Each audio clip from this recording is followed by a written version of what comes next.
Hey guys, welcome back to Boring History to Sleep. Tonight we sink into a tale soaked in scandal, shadows, and some rather eyebrow-raising bedtime reading.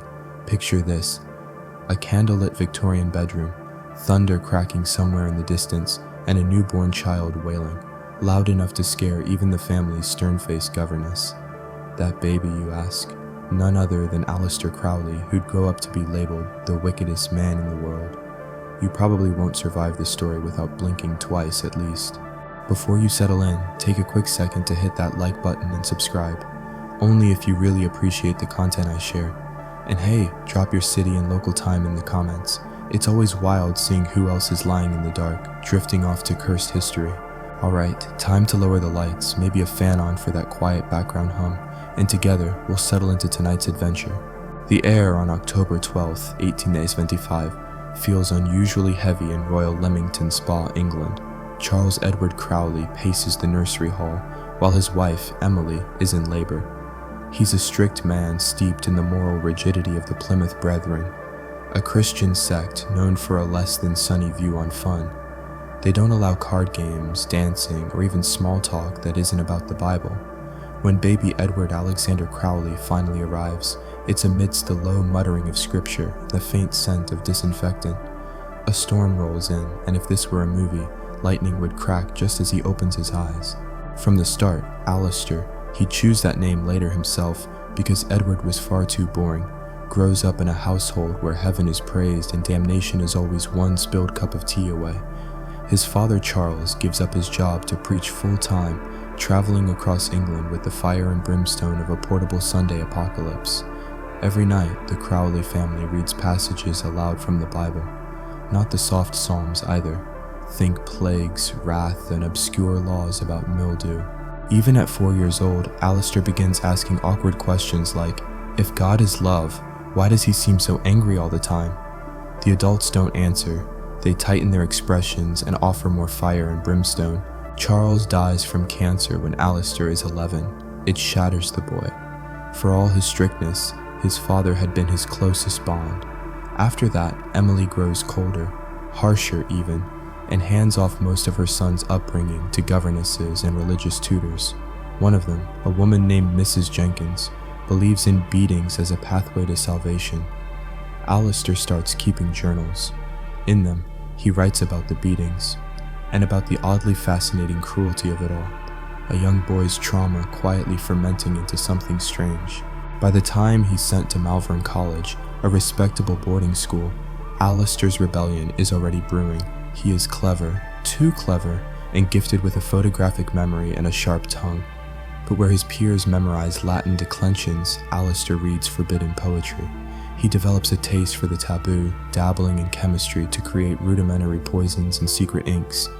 A science teacher notes the boy's odd ability to blend logic with malice. During his teens, Aleister becomes obsessed with the Book of Revelation, the ultimate biblical fever dream: dragons, beasts, and doomsday visions. One night, he scratches his name from the family Bible and scrawls the beast 66 in its place. His mother, appalled, begins calling him that ironically. He loves it. Not every kid gets nicknamed after the Antichrist by their own mom. By 17, he's moved through at least 3 schools, each one leaving behind the smoky trace of something unsettling. Teachers speak of him with half praise, half worry. He debates his way out of punishments. He writes graphic poems. He creates a makeshift Ouija board in the dormitory and convinces a few classmates that he's channeled the ghost of a dead monk named Gareth. There's no monk, just Aleister and his fascination with control. Historians still argue whether Crowley's early obsessions were signs of a future mystic or a future con man in training. In 1895, he finally breaks free of suffocating homes and haunted dormitories to attend Trinity College at Cambridge University. It's supposed to be a fresh start. Instead, it's a volcano.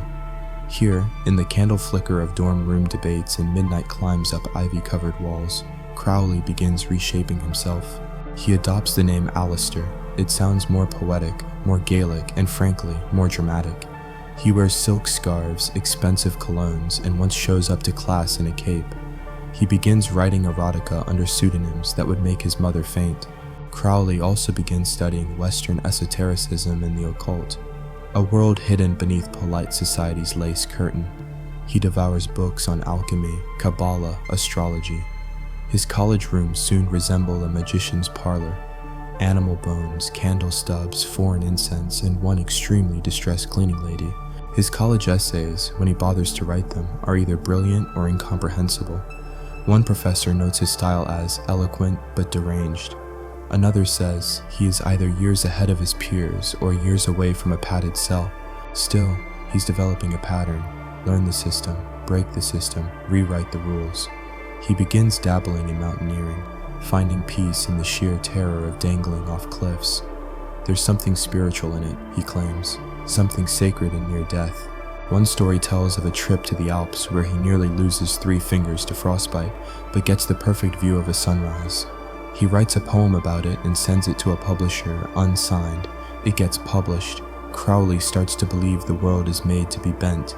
And then, in the winter of 1897, he falls very ill. Some say it's influenza, others a lingering case of gonorrhea caught during a reckless affair in London.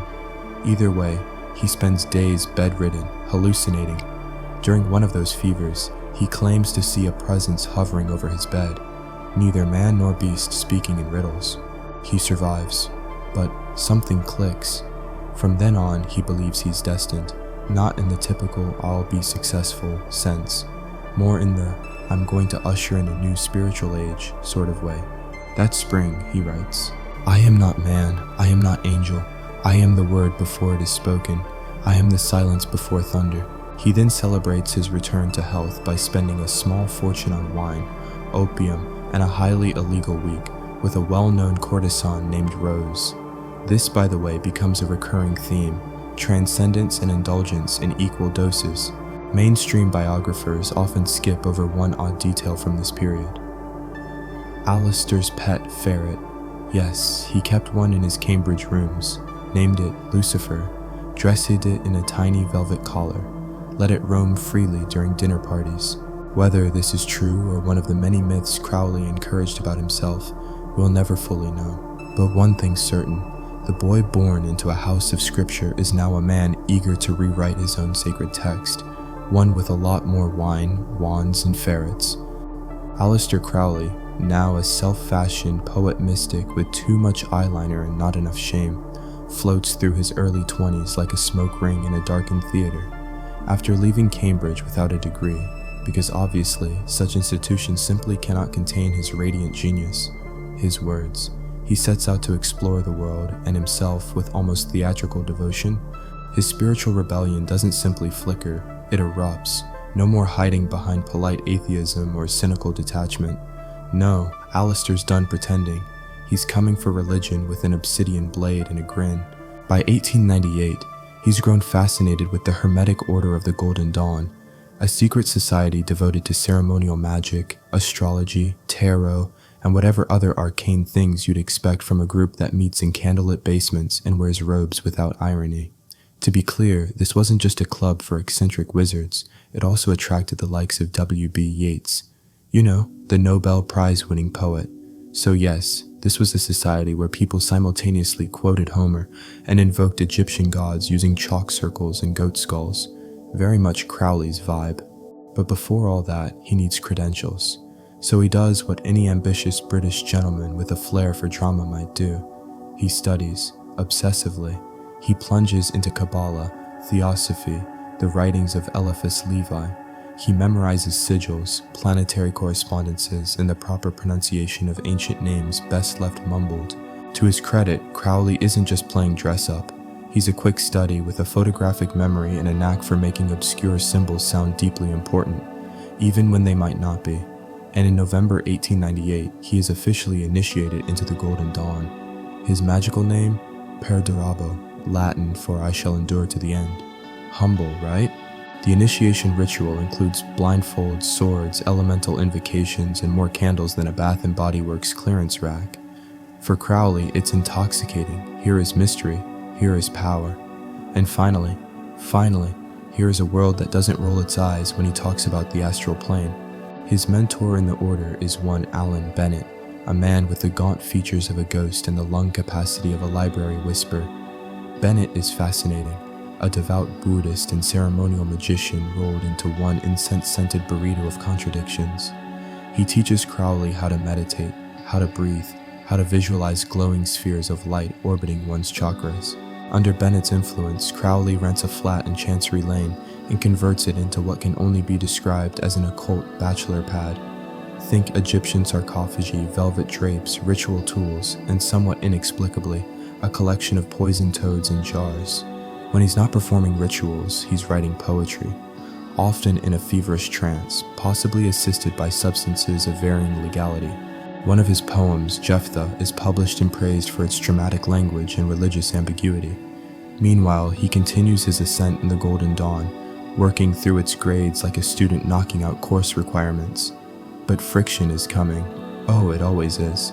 You see, Crowley isn't exactly beloved among his Golden Dawn peers.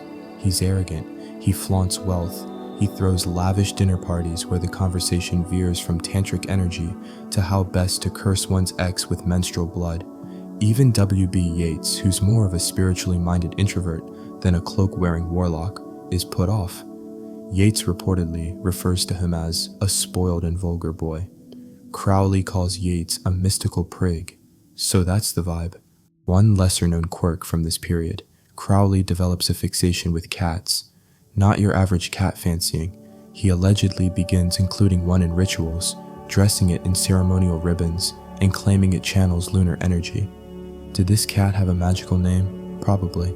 Did it appreciate being part of a full moon ritual in a chalk circle surrounded by chanting? Almost certainly not.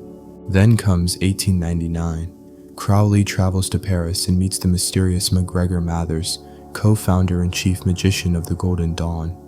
Mathers is charismatic, dramatic, and completely in love with the idea that he might be the reincarnation of a Rosicrucian from the 1600s. Naturally, Crowley adores him. Mathers initiates him further into the inner order, granting him access to more advanced rituals, symbols, and the really secret stuff, like summoning spirits and charging talismans. But the relationship is uneasy. Crowley quickly suspects that Mathers is inventing as he goes, like a dungeon master who's lost the rulebook, but insists it's all part of the game. Regardless, Crowley plunges ahead.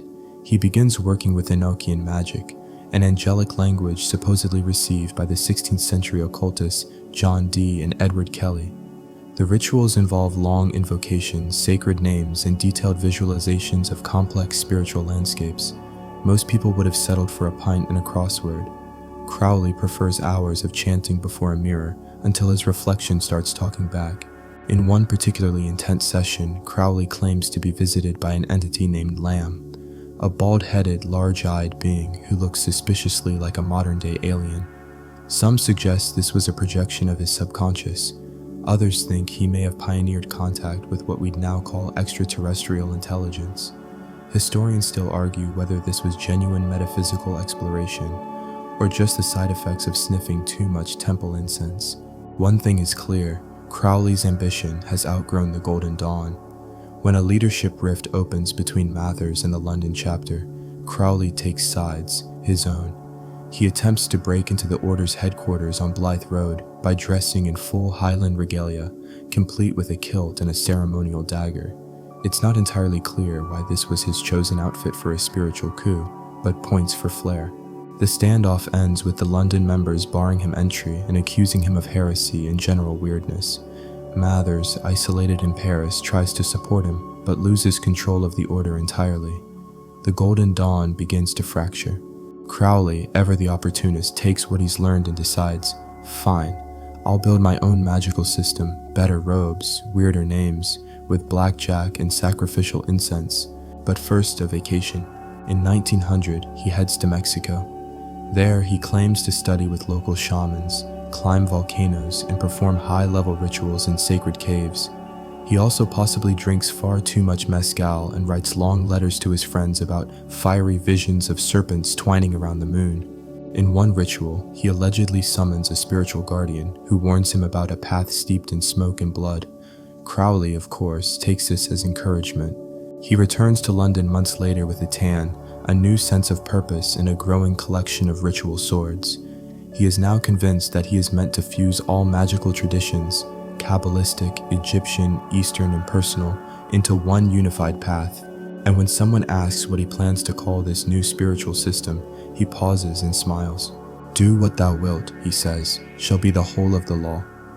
Mexico lingers on Aleister Crowley like desert dust, fine, golden, and quietly intoxicating. When he returns to London, it's clear that something in him has changed. He moves with a strange gravity, like a man freshly baptized in tequila and ancient moonlight. But London doesn't care. The city coughs soot and gossip and rolls its eyes at young men in robes carrying satchels full of obsidian talismans. So naturally, Crowley plans his next great escape, this time the Alps, in a little something called nearly dying for spiritual clarity. It begins in 1902 with a mountaineering expedition to K2, the second highest peak on Earth. Crowley joins a team of professional climbers with names like Oscar Eckenstein, who look at him, this mystical poet in fur-lined boots, with equal parts confusion and concern.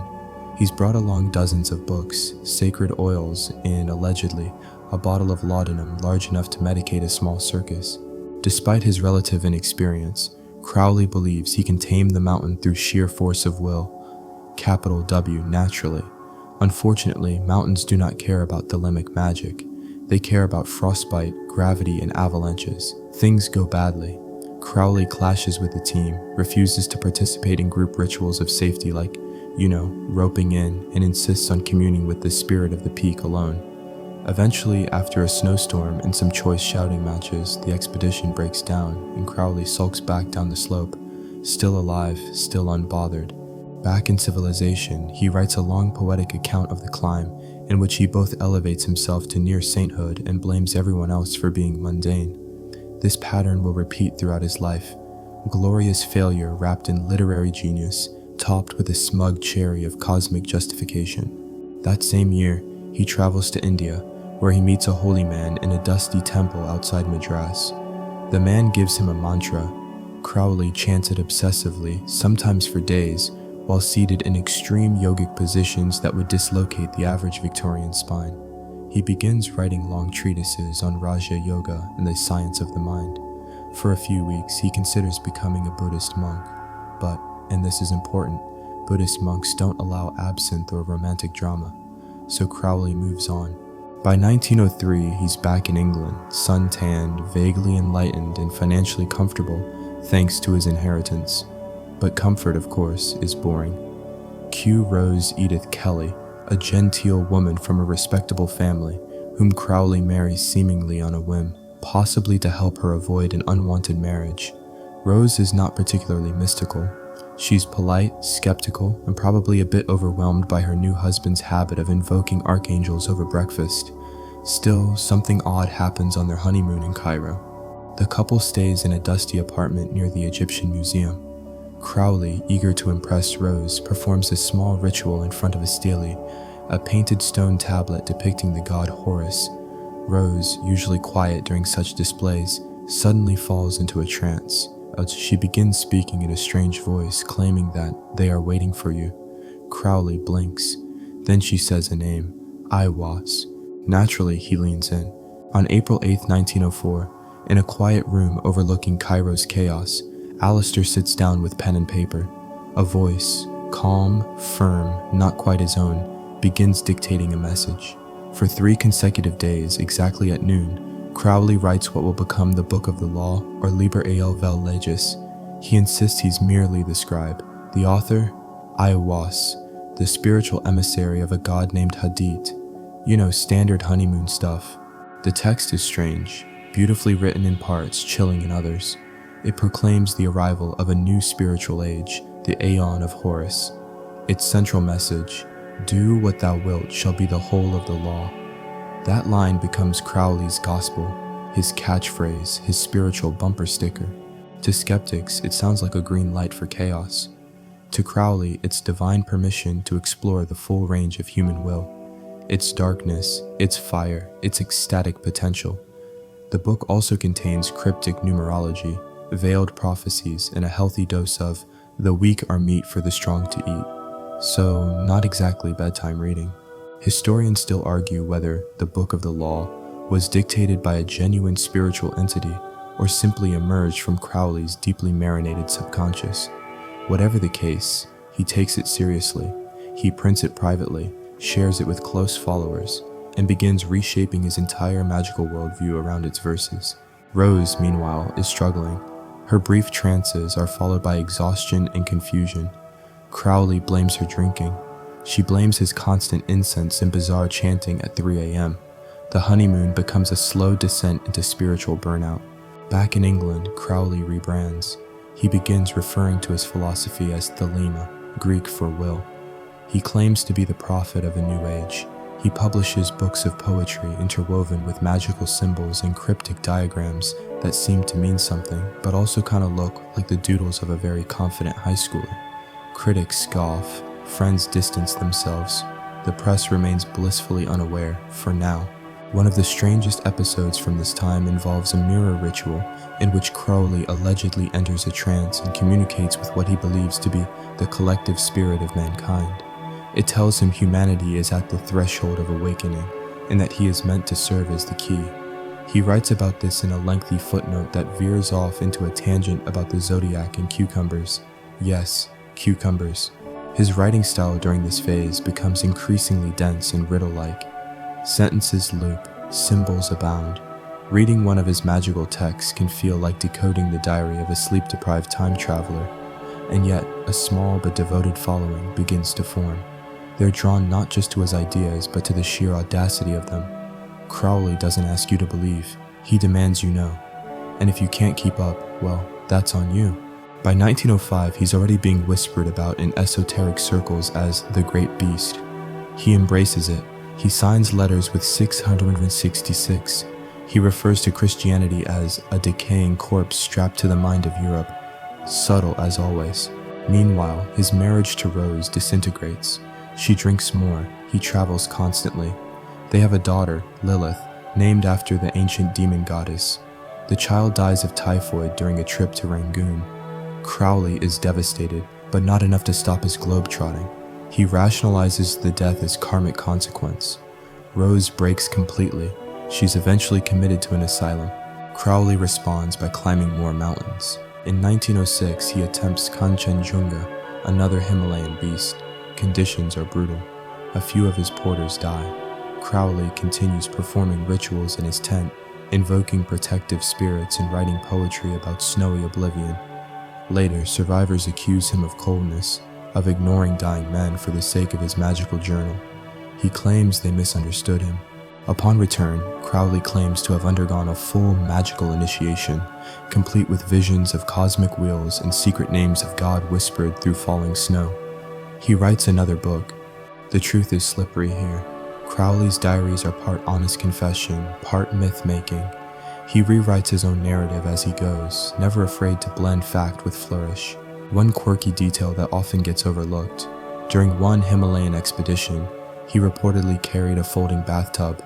For ritual purification, he bathed in glacier melt, because even when communing with the divine, personal hygiene matters. By now, the seed has fully bloomed. Aleister Crowley is not just dabbling in the occult.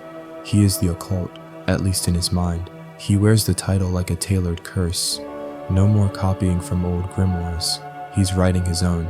He's inventing gods. He's creating a religion. All that's missing is a temple. Spoiler, it's coming, and it will include peacock feathers, scarlet women, and the occasional goat head. Aleister Crowley moves through the streets of London like a sorcerer without a leash. By 1907, he's no longer just a fringe poet or an eccentric ex-Golden Dawn dropout. He's become a nucleus for weirdness, radiating a new magnetic pull. And around him, little by little, people begin to orbit. Students, seekers, skeptics with too much money and not enough supervision, all drawn to the sharp-faced man with fire in his eyes and ancient syllables on his tongue. He rents a large flat in Victoria Street, one with heavy curtains and too many mirrors. Here, under dim gaslight and clouds of imported incense, he begins constructing a new magical order, the AA, short for Argentium Astrum, or a silver star, which sounds like a Bond villain's moon base but is intended to represent enlightenment. This is his creation, from scratch. No Mathers, no Yeats, no one telling him to stop waving that dagger at dinner, Aleister. Just will, law, and whatever strange dreams visit him before dawn. The AA is serious business. Crowley writes initiatory texts, full of labyrinthine riddles, cosmic charts, and enough obscure references to make a seasoned librarian cry. He creates detailed curriculums involving daily rituals, dream diaries, sacred geometries, and a heavy dash of self-deification. To join, you must pledge to discover and do your true will, your cosmic purpose, and yes, there's an oath, in blood, signed with your magical name, of course. One mainstream fact from this time: Crowley begins working with an editor and publisher named George Cecil Jones, a real-life chemist and fellow esotericist who helps him put structure around the chaos. Jones adds scientific rigor to Crowley's swirling mysticism, attempting to tame the madness with spreadsheets and Latin footnotes. It only works a little. The rituals become more elaborate. Aleister invokes planetary forces while nude, surrounded by candles chanting in Enochian, a language nobody truly speaks, but he insists the angels understand. The walls of his ritual chamber are covered in sigils, some of them painted upside down to mirror the descent of spirit into matter. You know, classic Sunday night stuff. And then, there's the chessboard. Crowley commissions a massive custom chess set, each piece carved with astrological symbols and magical correspondences. He plays against himself, sometimes for hours, claiming to channel the moves from higher planes. "The queen has spoken," he once mutters after sacrificing a bishop. His housekeeper resigns soon after. A few early AA members report astonishing experiences, lucid visions, energy rushes, even out-of-body travel. Others say it just gave them migraines. One woman claims she spoke in fluent Greek for an hour, despite not knowing the language. Another says her hair fell out. Results vary. Crowley insists this isn't sorcery, it's spiritual science. Every ritual, every diagram is part of a larger experiment in awakening human potential. He starts referring to himself more frequently as to Megatherion, Greek for the great beast, because subtlety is for amateurs. Then, in a flurry of opium-fueled inspiration, he writes The Vision in the Voice, a record of his journey through the 30 ethers of Enochian magic. These are mystical realms layered like cosmic lasagna, each one containing divine truths, hidden dangers, and, according to Aleister, some exceptionally rude angels. The text reads like a fever dream written in cursive. Lions with 7 eyes, cities made of glass, voices that sound like thunder wrapped in honey. One fringe tidbit often left out of biographies.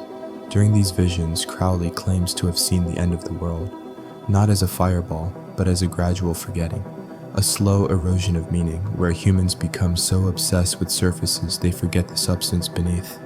Honestly, that's uncomfortably relevant. Meanwhile, the outer world continues. Edwardian England hums along with its teacups and train schedules, mostly ignoring this magician in velvet who's busy rewriting the soul's instruction manual. But not entirely. Crowley's notoriety begins to rise. Whispers circulate. That's the man who walks barefoot in the park, chanting in Hebrew. Didn't he curse a publisher last spring? I heard he once tried to summon Cleopatra in a pub. None of these are entirely untrue. He leans into it. He dresses more flamboyantly. He writes letters in scarlet ink and carries a walking stick engraved with serpents. He begins referring to ordinary people as cattle of the abyss. This goes over poorly at brunch. Still, there's a magnetism to him, especially for those lost between belief systems. Spiritualist housewives, nervous Oxford dropouts, ex-military men with trembling hands, all start finding their way to his door. Crowley listens. He instructs. He demands obedience to their own true will, but also to him. It's a delicate balance. Mentor, prophet, taskmaster, rock star. And then, in 1909, he publishes The Equinox, the official organ of the AA. It's part magical journal, part literary experiment, and part unhinged scrapbook. It includes essays on ritual, philosophical rants, short stories, poems, even astrological charts. One article explains how to create a magical child using sexual alchemy. Another reviews a performance of Hamlet. Both are written in the same tone. The publication shocks, confuses, and attracts attention. Most people don't know what to make of it, but to those already orbiting Aleister's strange sun, it's holy writ. To celebrate the release, Crowley performs a ritual in the desert near Bou Sada, Algeria, with a disciple named Victor Newberg. They invoke angels, they summon visions, they possibly take mescaline. At one point, Crowley writes that a lion-headed serpent appeared and told him the name of the next world savior. He never publishes the name, claiming some truths must remain beneath the veil. The pair also engage in acts of sexual magic, a blend of intimacy and symbolism designed, according to Crowley, to collapse the duality of existence. Crowley later describes it in language that is both explicit and profoundly vague. Scholars still debate whether these rituals had actual metaphysical impact or just gave both men weird sunburns. One fascinating detail: Crowley believed that certain words, when vibrated correctly, could change reality, so he'd often test them in the wild. Once, on a quiet London street, he stood completely still and whispered a sacred name of power into the breeze. He claimed a pigeon fell from the sky moments later. Coincidence? Perhaps. But to Aleister, it was proof. Reality could be bent. By 1910, he's a figure of increasing fascination. Newspapers begin picking up rumors. One calls him a charlatan in robes. Another simply labels him the beast. Rather than deny it, Crowley embraces the image. He says the term beast doesn't mean evil, it means freedom. He writes, "The beast is nature unchained, the roaring heart of the cosmos. I am merely its mouthpiece. He's not trying to be liked, he's trying to be remembered." Around this time, he holds a public ritual, yes, open to the press, at Westminster's Caxton Hall. The ceremony involves incense, chanting, and the symbolic sacrifice of ego, using a papier-mâché figure and a butter knife. Reporters are both baffled and thrilled. One describes Crowley as a man possessed by either divinity or delusion, possibly both. And then there's the curious tale of the dove. During a spring equinox ritual, Crowley releases a live dove meant to symbolize spiritual ascent. Instead, the bird panics, flutters straight into a gas lamp, and drops to the floor in a puff of feathers. Without missing a beat, Crowley declares it a sign of divine imperfection. The ritual proceeds. Later, he writes an essay titled "The Flight That Failed, A Lesson in Grace." By now, Crowley is both cult icon and cautionary tale. His followers adore him, his critics grow louder. But what's clear is this: he is no longer operating within anyone else's system. He is his own order, his own church, his own apocalypse. And soon, he'll build a temple to prove it. In early 1910, Aleister Crowley finds himself drifting not just across continents, but through dimensions of his own design. Reality is beginning to feel optional. His followers grow more committed, his rituals more elaborate, and somewhere deep in his shifting spiritual blueprint, he begins to crave permanence, a place to root the swirling chaos. A sanctuary, yes, but also a stage. Before he can manifest that dream, fate sends him to Egypt once more. This time, the trip isn't just mystical tourism. It's a pilgrimage to the birthplace of the Book of the Law, where the god Horus allegedly dictated verses through the voice of Aiwass. With the desert sun searing overhead and Cairo's din of vendors and prayers mixing into a kind of living white noise, Crowley moves with strange purpose. He returns to the Egyptian Museum, where the stele of revealing still sits, artifact number 66, which he took as a cosmic wink. He stares at the painted image of the hawk-headed Horus, arms outstretched between heaven and earth. For hours, perhaps days, he meditates there. Observers report him whispering in tongues and once falling to his knees in what looks like either devotion or dehydration. Likely both. Back in his hotel room, he begins editing and annotating the Book of the Law obsessively. Every symbol matters, every phrase hides layers. Every man and every woman is a star, it says, and Crowley takes it to mean that each person has an orbit, a divine trajectory, and perhaps a few satellites. He realizes the religion he's founded needs a center, a physical anchor in the chaos, and so the search begins. After months of writing, wandering, and infrequent bathing, he meets a young poet named Layla Waddell, whom he dubs his Scarlet Woman. The term isn't meant to insult. It's a title in his theology, representing the muse, the spiritual consort, the bridge between gods and men. Layla is charming, intelligent, and alarmingly tolerant of incense-induced coughing fits. Together, they perform rituals involving wine, song, and the occasional ceremonial whip. Honestly, Tuesdays were probably wild. In 1912, Crowley joins the Ordo Templi Orientis, OTO, a German-based occult fraternity. The group practices a form of ceremonial magic, mixed with tantric elements and some very confusing charts. Crowley rises quickly through the ranks. When the English branch starts to flounder, he simply takes over. No subtle backroom politicking here, just incense, willpower, and a strongly worded letter. He revises their core rituals, integrates his Thelemic philosophy, and, surprise, writes another book, Liber Fifth, the Gnostic Mass. It's a full religious service, complete with hymns, Eucharist, and theatrical robes. Think Catholic Mass meets Burning Man, minus the corporate sponsorship. But all of this, the orders, the rituals, the endless rewriting of spiritual geometry, is just scaffolding. What Crowley wants is the Abbey. In 1920, he chooses a sleepy hillside village in Cefalù, Sicily. The place is remote, sun-drenched, and peppered with olive trees and suspicious goats. Perfect. He and a small group of followers rent a villa and dub it the Abbey of Thelema. It's to be a living temple, a magical commune where devotees can practice freely, without judgment, pants, or concern for zoning laws. The locals raise eyebrows. Crowley doesn't care.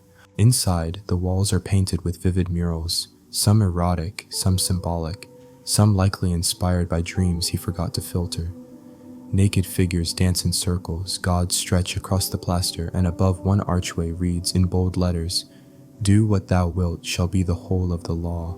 There are daily rituals, communal meals, and lessons in magic, yoga, and something Crowley calls sexual transmutation. No one really knows what that means, but it apparently involves chanting and delayed gratification. Possibly months of it, no one's sure.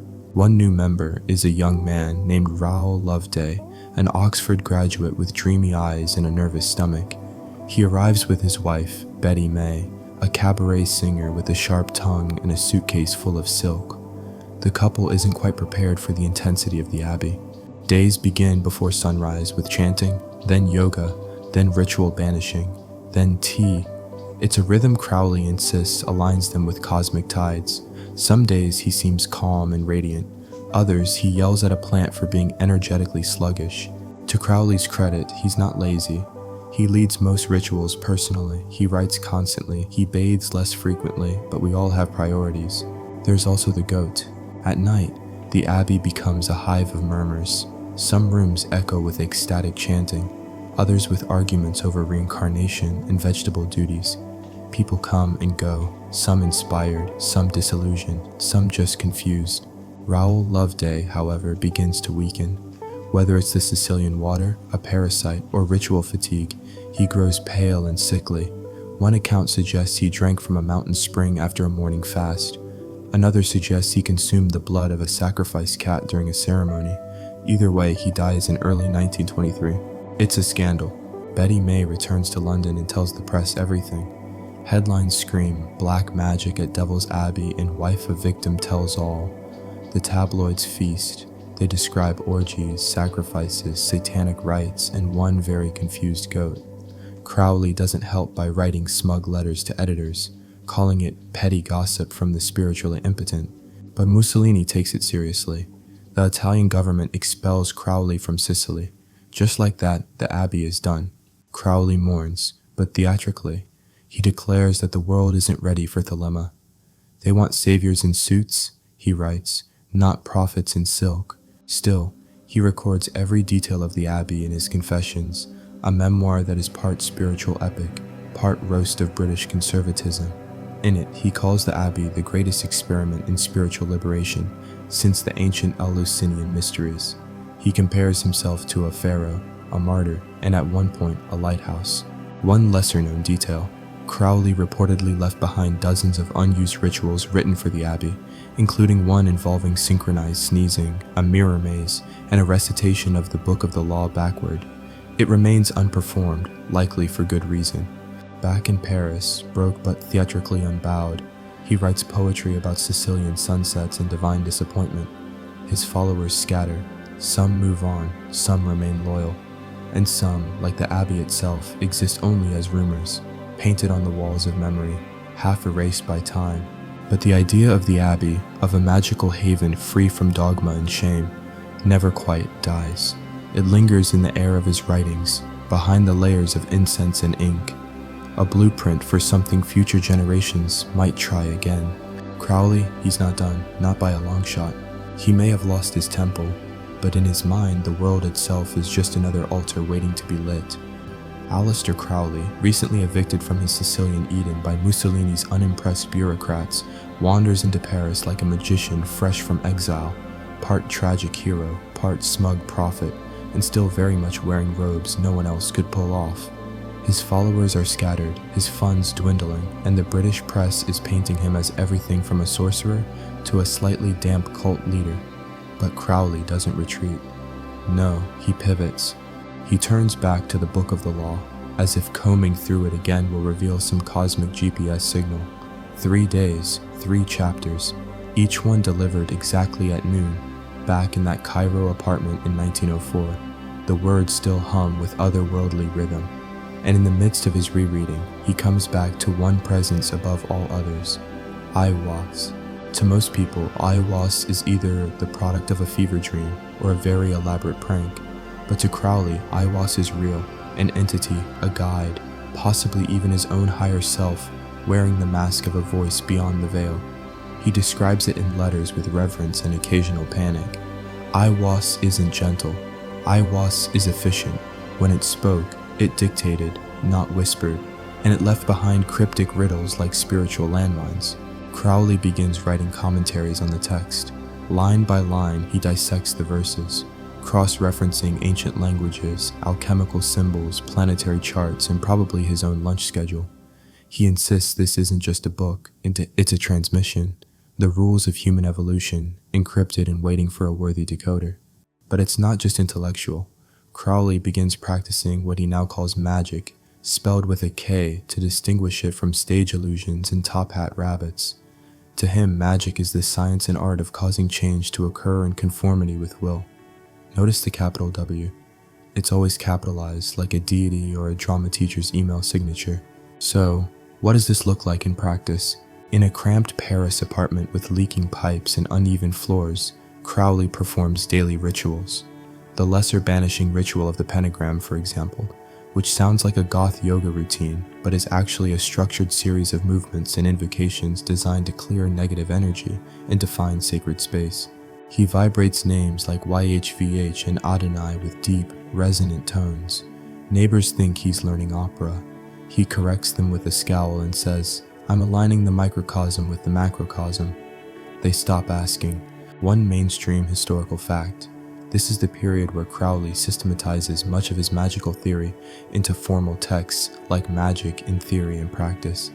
These works influence generations of occultists, mystics, chaos magicians, and at least 3 rock bands with questionable eyeliner choices. But it's Aiwass who remains central. Crowley begins to suspect, no, believe, that this entity was more than a mere voice, perhaps a messenger from a different dimension, perhaps an alien intelligence, perhaps his own true self filtered through the prism of godhood. He wasn't the only one thinking this way. Fringe spiritualists of the time were beginning to blur the lines between the mystical and the extraterrestrial. Seances were slowly morphing into radio signals to the cosmos. Crowley, never one to be left out of a cosmic trend, starts referring to Aiwass as a praeter-human intelligence. That is, not quite human, possibly post-human, definitely important. He claims the experience of receiving the Book of the Law was not passive but electric, like standing in a current of divine voltage. He describes his hand moving on its own, words pouring out faster than he could think them. No editing, no pause, just pure download, a kind of mystical auto-writing on steroids. Crowley's deeper analysis of the text reveals more weirdness. For example, the line, "Every man and every woman is a star." He interprets this literally. Each person is a celestial body moving according to unique orbital laws, shining with distinct light, some brighter than others, some crashing into one another in chaotic love affairs or ideological flameouts. It's poetic. and also conveniently flattering to anyone who joins his movement. And then there's the math. One of the most discussed puzzles from the Book of the Law is this enigmatic line: solve the equation. 418 to Crowley, ever the mystic mathematician, dives in. 418, it turns out, is not random. It's the gematria, Hebrew numerology, value for words like abrahadabra, which he declares the magical formula of the new aeon. Not abracadabra, mind you, abrahadabra. Subtly different, totally cosmic. This word, he claims, contains the secret of transformation. It appears 12 times in the 3rd chapter, which is ruled by the god Ra-Hur-Kuit, a fierce warrior deity representing the new age of fire, will, and personal sovereignty. It's a little like a magical version of Carpe Diem, but with more blood and star maps. Historians still argue whether Crowley truly believed all of this or simply performed belief so convincingly that it looped back into sincerity. That's the paradox of Aleister. Did he channel ancient spirits, or was he just very persuasive in candlelight? One curious fringe tidbit from this time: Crowley reportedly tried to build a machine, a kind of spiritual radio, to communicate directly with Aiwass. Using copper wires, quartz, and a copper-plated triangle, he set it up on a makeshift altar and chanted into it nightly. He claimed the static meant it was working. The neighbors claimed the same thing every time their lights flickered during dinner. Still, something shifts in him. By the end of 1913, Crowley becomes convinced that the Book of the Law isn't just a guide for personal enlightenment. It's a declaration of war on the old aeon. Christianity, monarchy, Victorian propriety, all of it, he believes, must crumble to make way for this new age, the aeon of Horus, the child, the rebel god of strength and will. And who's his prophet? Well, obviously, he starts rebranding more aggressively. His signature becomes an astrological symbol. His letters end with, "Love is the law, love under will." His wardrobe expands to include more silk, more gold embroidery, and at least one cloak made entirely of lion-patterned brocade. He hosts ceremonial dinners where attendees must speak only in thelemic phrases. One guest is asked to leave for accidentally quoting Shakespeare. Another is blessed with a chalk sigil on the forehead and a long speech about their inner phoenix. These parties are half temple, half improv theater, all Crowley. And as always, he writes, constantly, feverishly, pages upon pages of thelemic scripture, reinterpreted rituals, sacred diaries, and poems that shift between beauty and madness. He believes that through this work, Aiwass continues to speak, that the voice from Cairo has not gone silent, merely adapted. Some nights he sits in front of a mirror with a candle and speaks aloud until something answers. He never says what that something is, but in one journal entry written in a shaky hand and never published during his life, he writes, "I am no longer the man I was. The man has burned away. What remains is the voice that spoke." Then he adds a smiley face, just a small one, drawn next to a star. So whether Aiwass is a spirit, a trickster muse, a slice of Crowley's fractured ego, or something genuinely otherworldly, one thing is clear: the voice gave him purpose. It gave him a scripture. It gave him a reason to become Aleister Crowley, the Beast 666, mouthpiece of the divine will. And, inconveniently, it gave him a religion he now had to explain to everyone else. Aleister Crowley doesn't waste time explaining Thelema in plain English. That would be vulgar. Besides, if you understand the Book of the Law too easily, you're probably not ready for it. At least that's how he sees it. Still, as 1914 approaches and his reputation as a mystical wrecking ball continues to rise, he begins formalizing his movement. He's no longer just a lone magician with excellent posture and an attitude problem. He's building a religion. Thelema, as he defines it, isn't just a belief system. It's a cosmic architecture, an orbit for every soul. At its center, true will, your divine path, your sacred motion, the thing you were born to do. Whether that's becoming a poet, a carpenter, or a really enthusiastic mail carrier. The only commandment, do what thou wilt shall be the whole of the law, sounds liberating and slightly terrifying. Mainstream critics immediately accuse Crowley of preaching lawlessness, anarchy with a fancy coat, but Crowley insists it's the opposite. To follow one's true will is not to do whatever you want, but to discover and do the one thing you must. There's a difference, he argues, between want and will, and yes, he's very specific about the capital W. He lays out Thelema's core tenets in his writings, including, every man and every woman is a star. Love is the law, love under will. There is no law beyond do what thou wilt. He adds layers of numerology, planetary attributions, sacred geometry, and long footnotes that veer into what might generously be called energetic rambling. If you're looking for something like the Ten Commandments, you're out of luck. The Book of the Law isn't big on bullet points. It's more like a cosmic riddle told by someone high on incense and destiny. To help people digest this, Crowley begins crafting liturgies. His Gnostic Mass becomes the central ritual of the Thelema, a kind of reimagined Eucharist involving a priest, a priestess, a sword, a chalice, a small cake, not the birthday kind, and enough symbolism to keep 3 Freemasons busy for a decade. There's nudity, there's chanting, there's a line about the perfume of life, and somewhere in the middle of it, people start feeling something. Heat, awe, sometimes dizziness. That may just be the incense.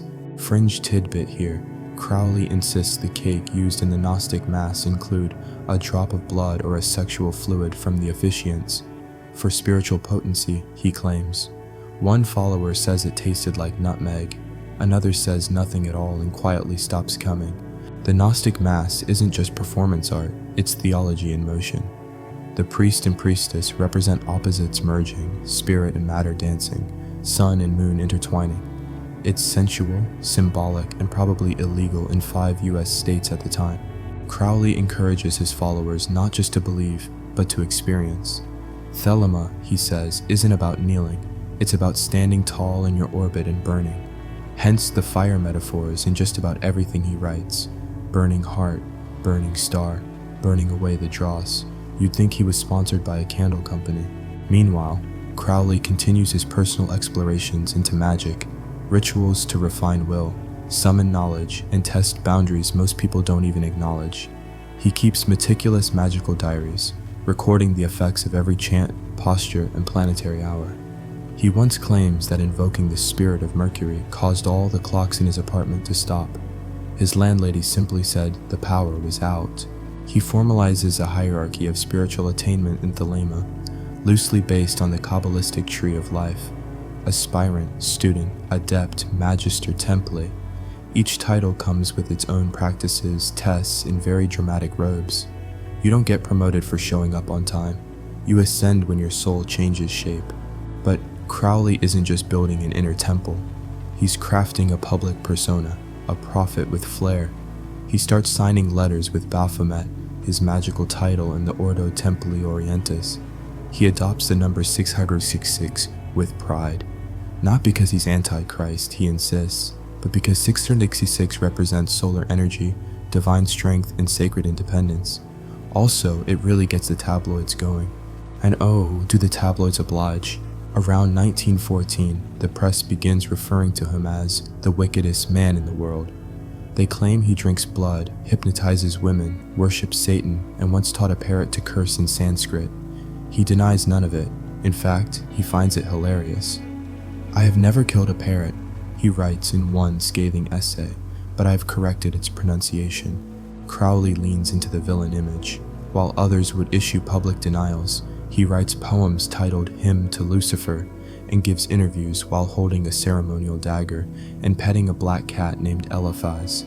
He says things like, I am the horror that purifies, and you can practically hear the Victorian monocles shattering.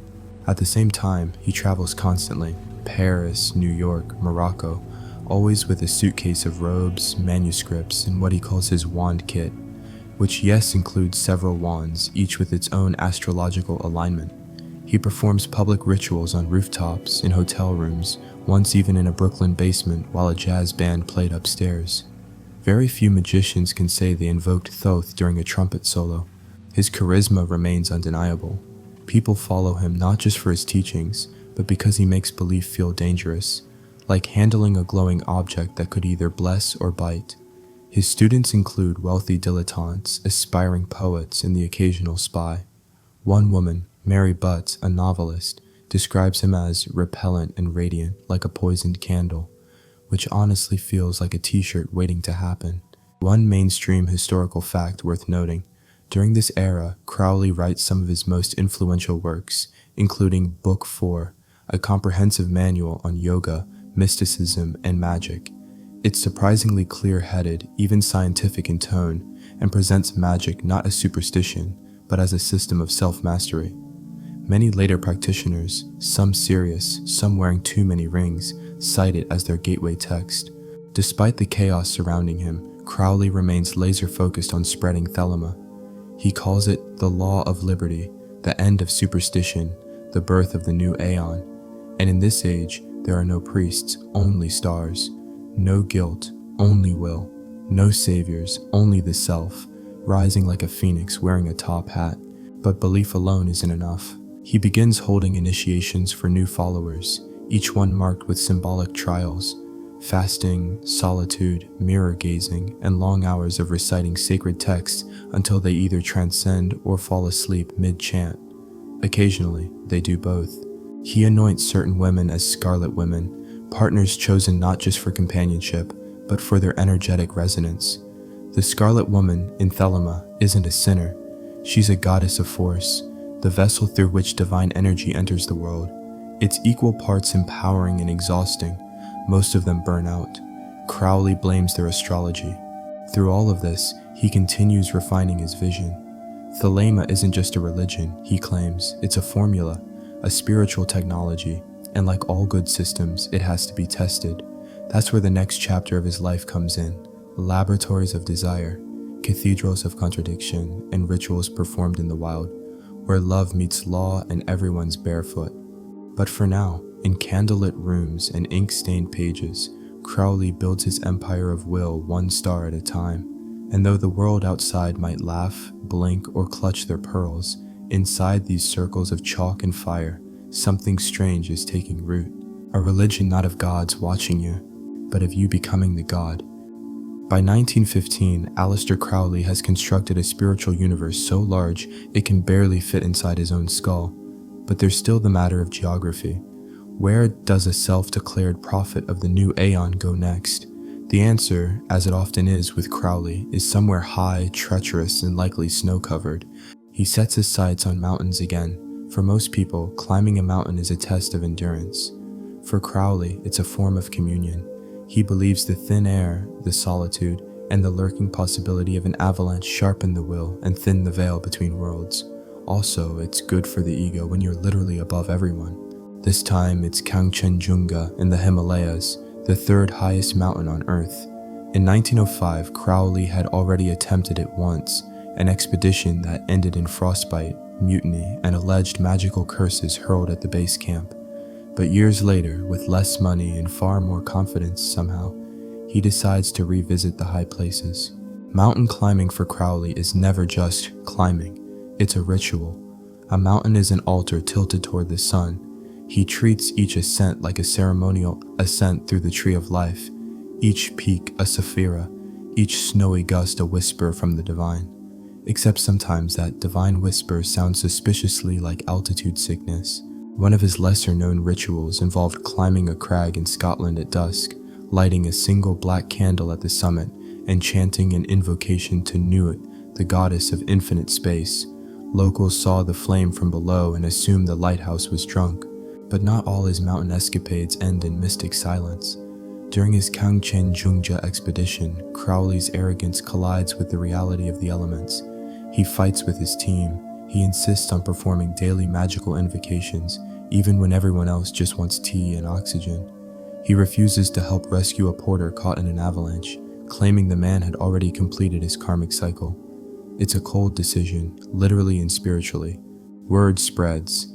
Even some of his followers, usually tolerant of his megalomaniacal detours, begin to whisper. Crowley, in his journal, blames the team for lacking willpower. "Mountains," he writes, "do not kill. Weakness kills." It's not the world's most comforting mantra, but it's very on brand. Back in London, his reputation as a mountaineer is now entangled with his reputation as a practitioner of questionable rituals and very real stubbornness.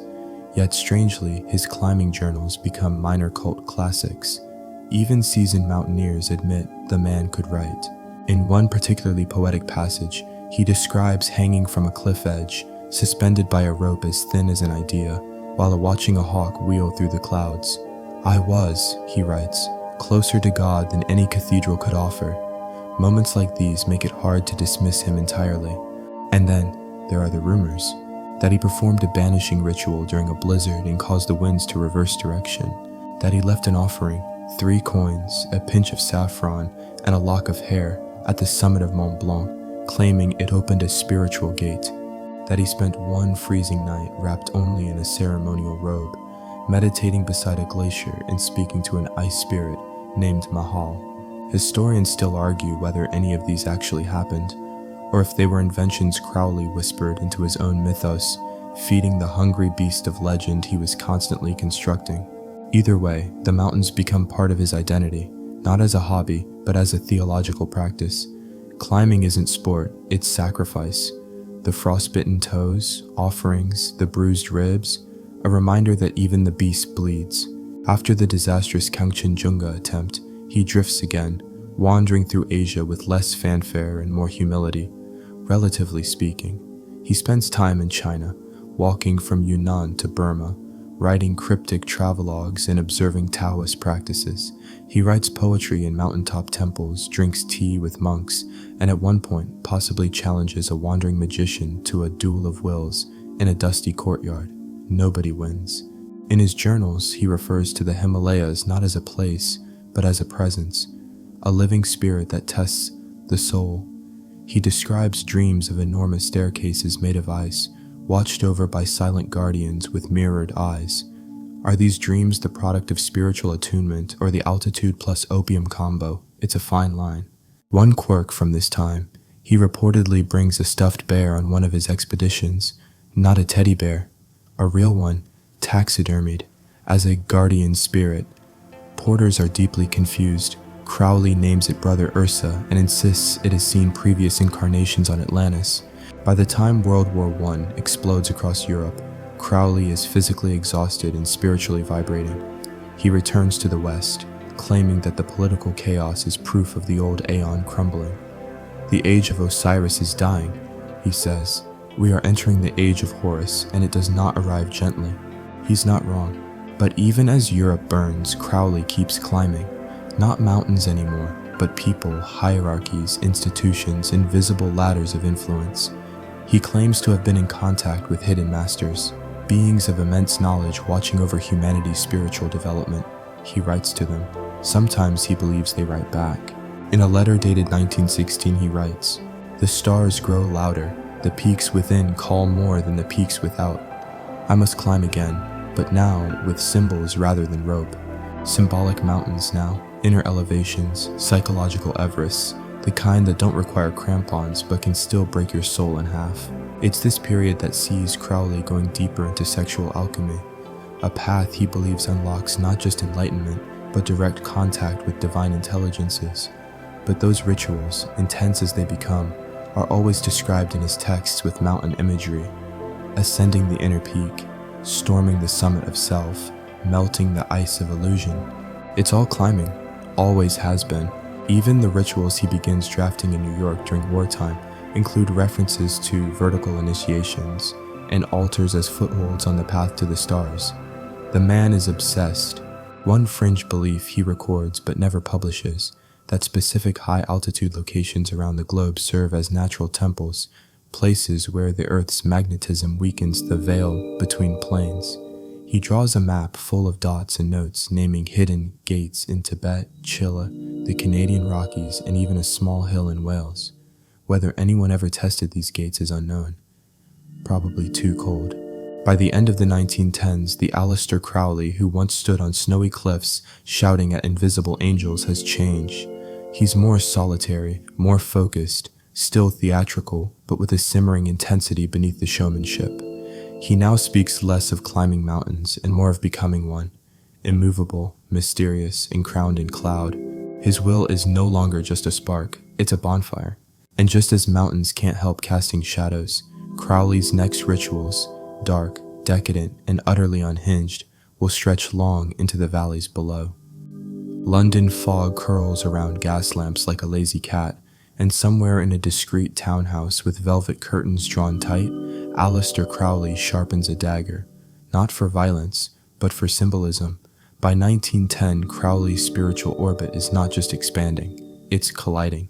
The once cohesive world of the Hermetic Order of the Golden Dawn, the very group that once initiated him into high ritual magic, is about to experience what one might generously call a magical turf war. This is the Golden Dawn Schism, and it will involve secret passwords, astral espionage, wand duels, and, because this is still Edwardian England, passive-aggressive letters with devastating punctuation. Let's rewind for a moment.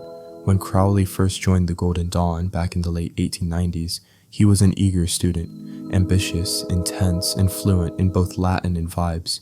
But now, a decade later, he's a full-blown Thelemite, self-anointed prophet of the new Aeon, and very much not interested in taking magical orders from a committee.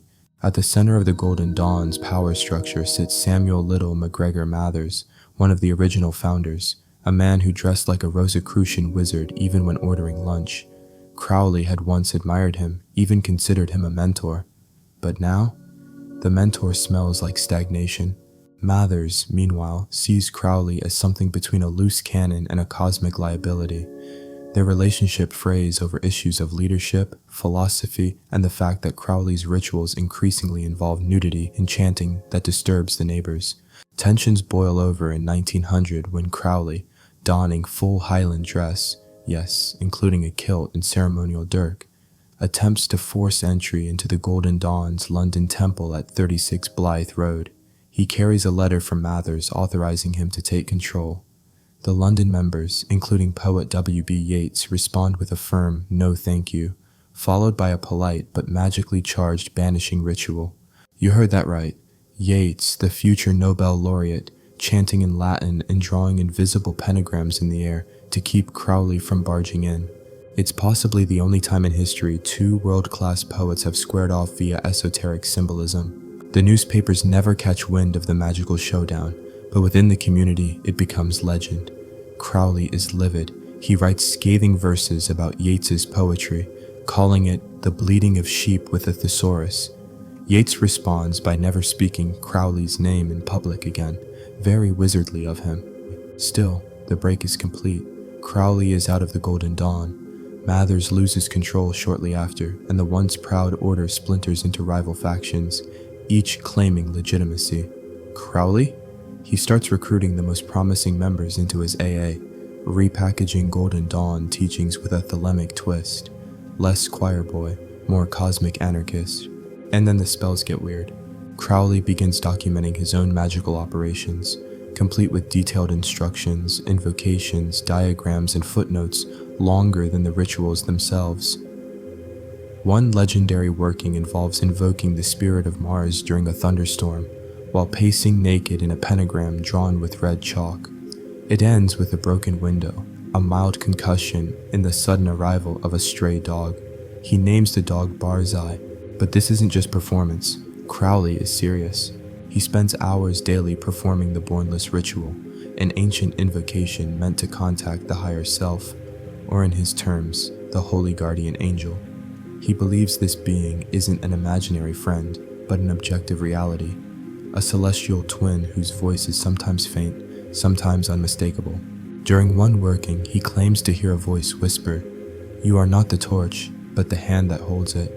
He writes it down and spends 6 hours trying to decode its astrological implications. Meanwhile, other occultists are watching all this with either awe or horror. Some accuse Crowley of perverting the sacred teachings. Others say he's just modernizing them. The AA becomes increasingly structured. Yes, paradoxically so. You can't just wander in with a dream catcher and a decent aura. There are written texts, meditation schedules, and required readings. It's Hogwarts with stricter homework. Still, friction brews. Crowley's insistence on sexual magic, that divine energy is released through ritualized intimacy, shocks many of his former Golden Dawn colleagues. He writes that sex, when consecrated by will and directed towards spiritual goals, becomes a tool of transformation, a portal, a prayer with anatomy. He does not say this quietly. He publishes essays, poems, diagrams. He lectures privately on the concept of the magical child, a being birthed through union of opposites, sometimes physical, sometimes symbolic, always weird. It horrifies the old guard. And yet, some are curious, a few defect, a few visit, attend rituals, then pretend they were never there. One man sends a letter requesting membership, signs it with a fake name, and accidentally includes his return address. Crowley calls him out in verse. Fringe tidbit, Crowley begins including small coded messages in the footnotes of his published books. One spells out "burn the cross" in acrostic, another contains coordinates to a small hill outside Paris, which he claimed was a ley line knot of great significance. Someone later found a rusted knife buried there. Coincidence? Maybe, or maybe just Crowley being Crowley. Despite the backlash, his following grows. Slowly, strangely, and always unevenly. He's not easy to follow. You don't just read a tract and feel enlightened. You get confused, offended, aroused, inspired, and if you're lucky, transformed. He begins referring to those who misunderstand him as the blind swimmers in the Styx, and those who truly hear the law of Thelema as the stars of the Aeon. Humble as ever. But even stars have orbit disruptions. By 1913, the internal fractures from the Golden Dawn fallout begin to echo through thelemic circles too. Some students find Crowley's demands too intense. He expects complete devotion, endless study, and the ability to fast for 2 days while reciting Enochian names. Others begin forming their own splinter groups, using his materials but insisting they've moved beyond the master. Crowley writes scathing responses. He compares one former student to a sponge who mistakes mildew for growth. Ouch. Still, for every follower who drifts away, another arrives, usually wide-eyed, slightly unhinged, and holding a copy of Book 4 annotated with candle wax and hope.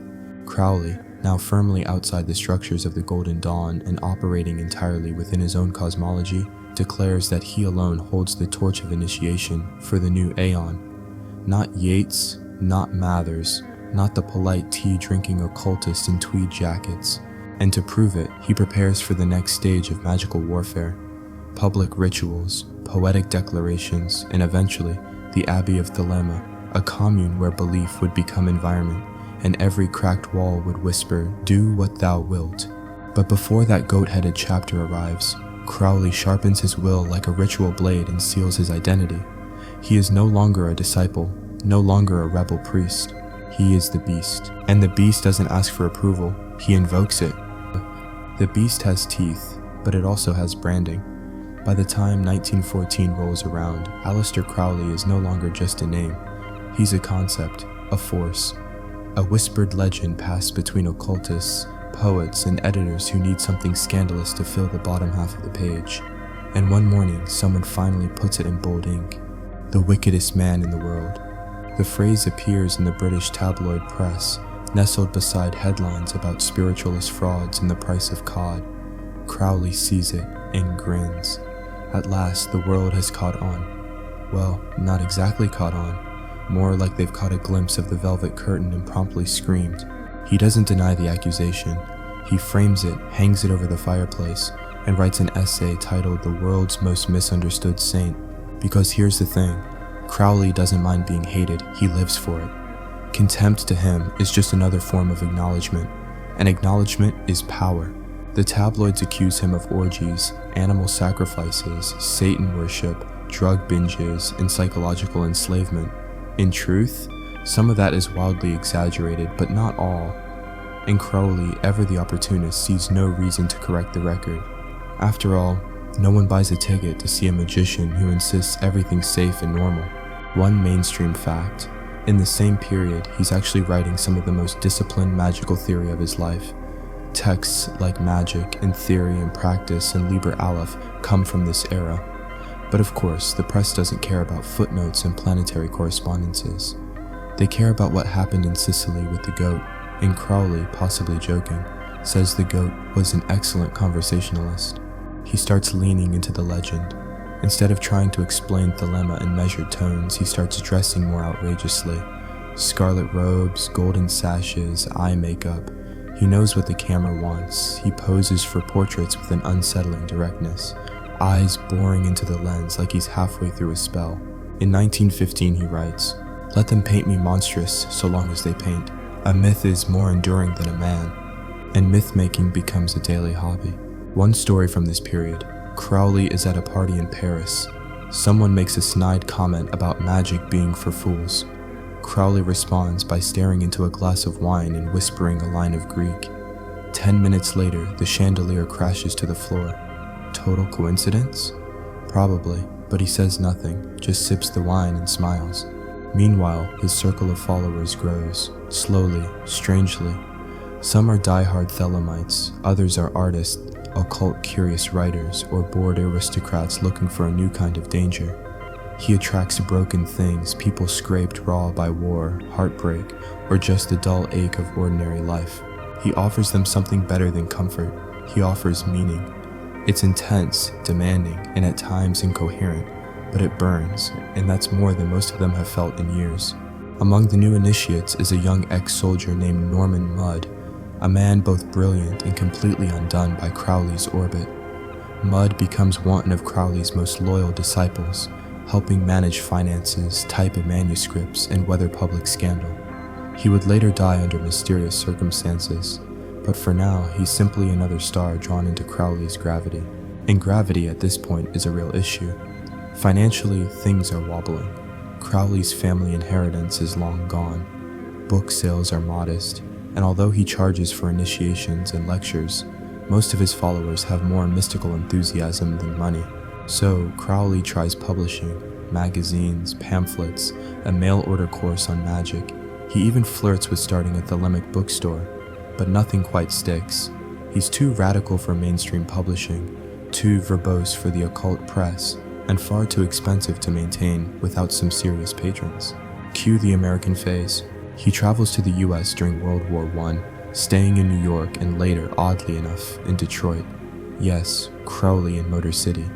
It's like imagining Rasputin at a Costco. But there he is, writing for local publications, giving poetry readings, and trying to convince wealthy industrialists that Thelema is the religion of the future. One woman he meets, Jean Foster, a poet and editor, is so struck by his intensity that she publishes some of his work. Others are more skeptical. One socialite refers to him as a man who quotes Latin, smells like tobacco, and makes my dog bark. Still, he presses on. He attends seances, speaks at occult salons, and holds rituals in hotel rooms. One memorable night, he performs a version of the Gnostic Mass in a borrowed apartment. The host's cat jumps on the altar mid-ritual. Crowley declares it a sign from Nui. The cat is unimpressed. Fringe tidbit. During his time in New York, Crowley writes a children's story under a pseudonym about a mischievous imp who learns about karma. It's never published, possibly because the imp references tantric yoga. But behind the theatrics, something quieter brews. Crowley feels lonely. He writes in his diary about the noise of adoration without the presence of understanding. He misses his earlier magical highs, the thunderbolt moments of communion. Now, the rituals feel flatter. He blames the world, the war, the fatigue of civilization. He begins writing more polemics, denouncing Christianity, nationalism, materialism, and anything that smells like conformity. And yet, he keeps going. He travels, writes, initiates. He builds Thelema brick by abstract brick, even as it teeters. And through it all, the image of the wickedest man in the world follows him like a shadow wearing expensive cologne. He embraces it more than ever. In one interview, when asked about the title, he laughs and says, "Wicked, certainly, but wickedness is simply the refusal to wear another man's leash." For Crowley, the press may have gotten the tone wrong, but the title was perfect. Wicked meant wild, unbothered, free. He turns that notoriety into a kind of cloak. When critics try to pin him down, morally, spiritually, or even legally, he simply points to the monster mask and says, "But wasn't that what you wanted?" One admirer writes, "Crowley is either the last prophet of an ancient lineage or a very clever lunatic with a god complex and a travel bag full of mirrors." Crowley frames that too. By the early 1920s, the wickedest man in the world has become more than scandal. He's invitation, to ritual, to risk, to transformation. You don't follow him because it's safe. You follow him because it's terrifying. And next, he'll build a place where that terror wears a smile and a ceremonial robe. At the foot of a Sicilian hillside, where the Mediterranean sun softens the stones and the olive trees cast long shadows, Aleister Crowley steps onto what he calls holy ground. The year is 1920 and he has arrived in Cefalù, a sleepy coastal village whose goats are skeptical and whose mayor is already worried. Crowley is here to found his dream, a physical temple to Thelema. Not just a place to pray, though there's plenty of that, but a full-on spiritual laboratory where rituals replace rules and daily life is steeped in incense, oaths, and suspiciously elaborate breakfasts. The villa he rents is modest but private. Stone walls, arched windows, enough space for followers, and most importantly, room for murals. Because of course, the Abbey of Thelema must be covered in sacred art. The first thing he does is paint, or rather direct others to paint while he composes the symbolism. Walls bloom with god forms, celestial diagrams, nude figures enacting rituals, and esoteric geometry that seems to vibrate when you squint. The chamber he designates for intense rituals is dubbed the Chamber of Nightmares, a name that inspires confidence. On those dark walls, Crowley designs murals specifically meant to trigger visions during meditation. There are distorted faces, eyes without pupils, animals with human features, and one figure that's either an angel or a deeply disappointed goat. Visitors report feeling nausea, chills, or sudden euphoria after prolonged exposure. Historians still argue whether that was spiritual awakening or just poor ventilation. But the Abbey isn't just art, it's a functioning commune. Followers arrive, drawn by the promise of transformation. They leave behind jobs, spouses, and modern conveniences like shame. Life at the Abbey follows a strict schedule, at least in theory. The day begins with morning rituals, followed by yoga, then study of Crowley's texts, then more rituals. Meals are communal, so are chores. There's meditation, invocation, chanting, even tantric practices involving complex visualizations and controlled breathing. Crowley insists this structure allows students to align with their true will. Critics say it sounds like summer camp run by a Victorian Rasputin. One afternoon, in an attempt to teach symbolic sacrifice, Crowley stages a ritual with a goat and a long explanation of channeling blood into will. No one's quite sure if the animal survived. The story changes with each retelling. Betty May claims the whole thing was horrible, like an opera designed by lunatics. Crowley says it was beautiful. Each follower is given a magical name and must keep a magical diary, a daily log of dreams, rituals, bowel movements, and the occasional appearance of Egyptian deities during nap time. These journals are later used to track progress, or, depending on the mood, to mock the author during group discussions. One of the more notorious rituals is called the Mass of the Phoenix, where the practitioner eats a small consecrated cake, performs invocations, and, if Crowley's in a theatrical mood, burns a symbolic offering, sometimes a drawing, sometimes a feather. Once, allegedly, a lock of hair from a former lover who had insulted the law. Scarlet women play a prominent role at the Abbey. These women are not subordinates. They are central to Crowley's magical framework.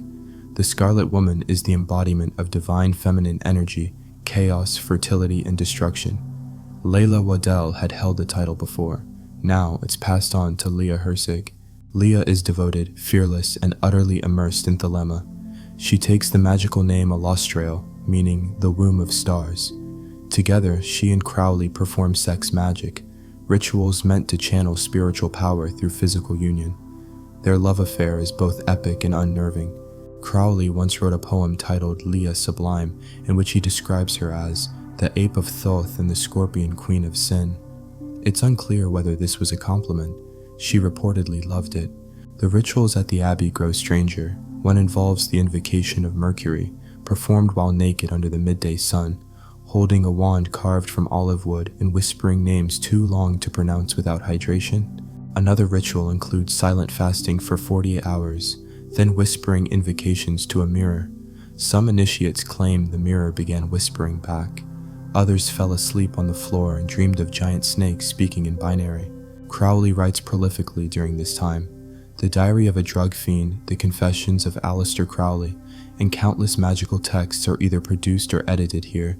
He believes the Abbey is channeling divine energy, that its very air is charged. He even insists visitors remove their shoes upon entering the ritual rooms, not for cleanliness, but because no unawakened soul may touch this floor. Fringe tidbit: One of the abbey's rituals involved what Crowley called astral gardening. The students would mentally project love and energy into the vegetable patch. The resulting carrots were reportedly unusually vibrant, or possibly just Italian. But not everything is bliss. The local villagers are suspicious. They hear rumors of drug use, nude chanting, and goat sacrifices. Crowley brushes it off, saying, "They fear the future because it doesn't speak Latin." Then comes Raoul Loveday, a young Oxford graduate. Loveday arrives with his wife, Betty May, a cabaret singer with a sharp wit and an even sharper sense of danger. Crowley is intrigued by Raoul, bright, sensitive, willing to suffer. He begins grooming him for deeper initiation. Raoul throws himself into the rituals, fasts, studies, prays. Some say he drinks from a contaminated stream. Others say he participates in a ritual involving cat's blood. No one knows the exact cause, but one day he collapses, and the next he dies. Betty May is devastated. She accuses Crowley of negligence, if not outright malice. She flees the abbey and returns to London. The tabloid sees the story like hungry wolves. Devil worship in Sicily, naked rituals and human sacrifice. Is Britain's most evil man also its most dangerous? Crowley responds the only way he knows how. He publishes a poem. It includes the line, "They drink of scandal's wine, never knowing its vintage." Not helpful, but the damage is done. Under pressure from Betty May's testimony and likely wanting to avoid further embarrassment, Mussolini's government expels Crowley from Italy in 1923. Just like that, the abbey is shut down. The followers scatter, the villa is abandoned, the murals fade beneath whitewash. The Chamber of Nightmares becomes someone's storage closet. And yet, the idea of the abbey lingers, charged, half-forgotten, electric.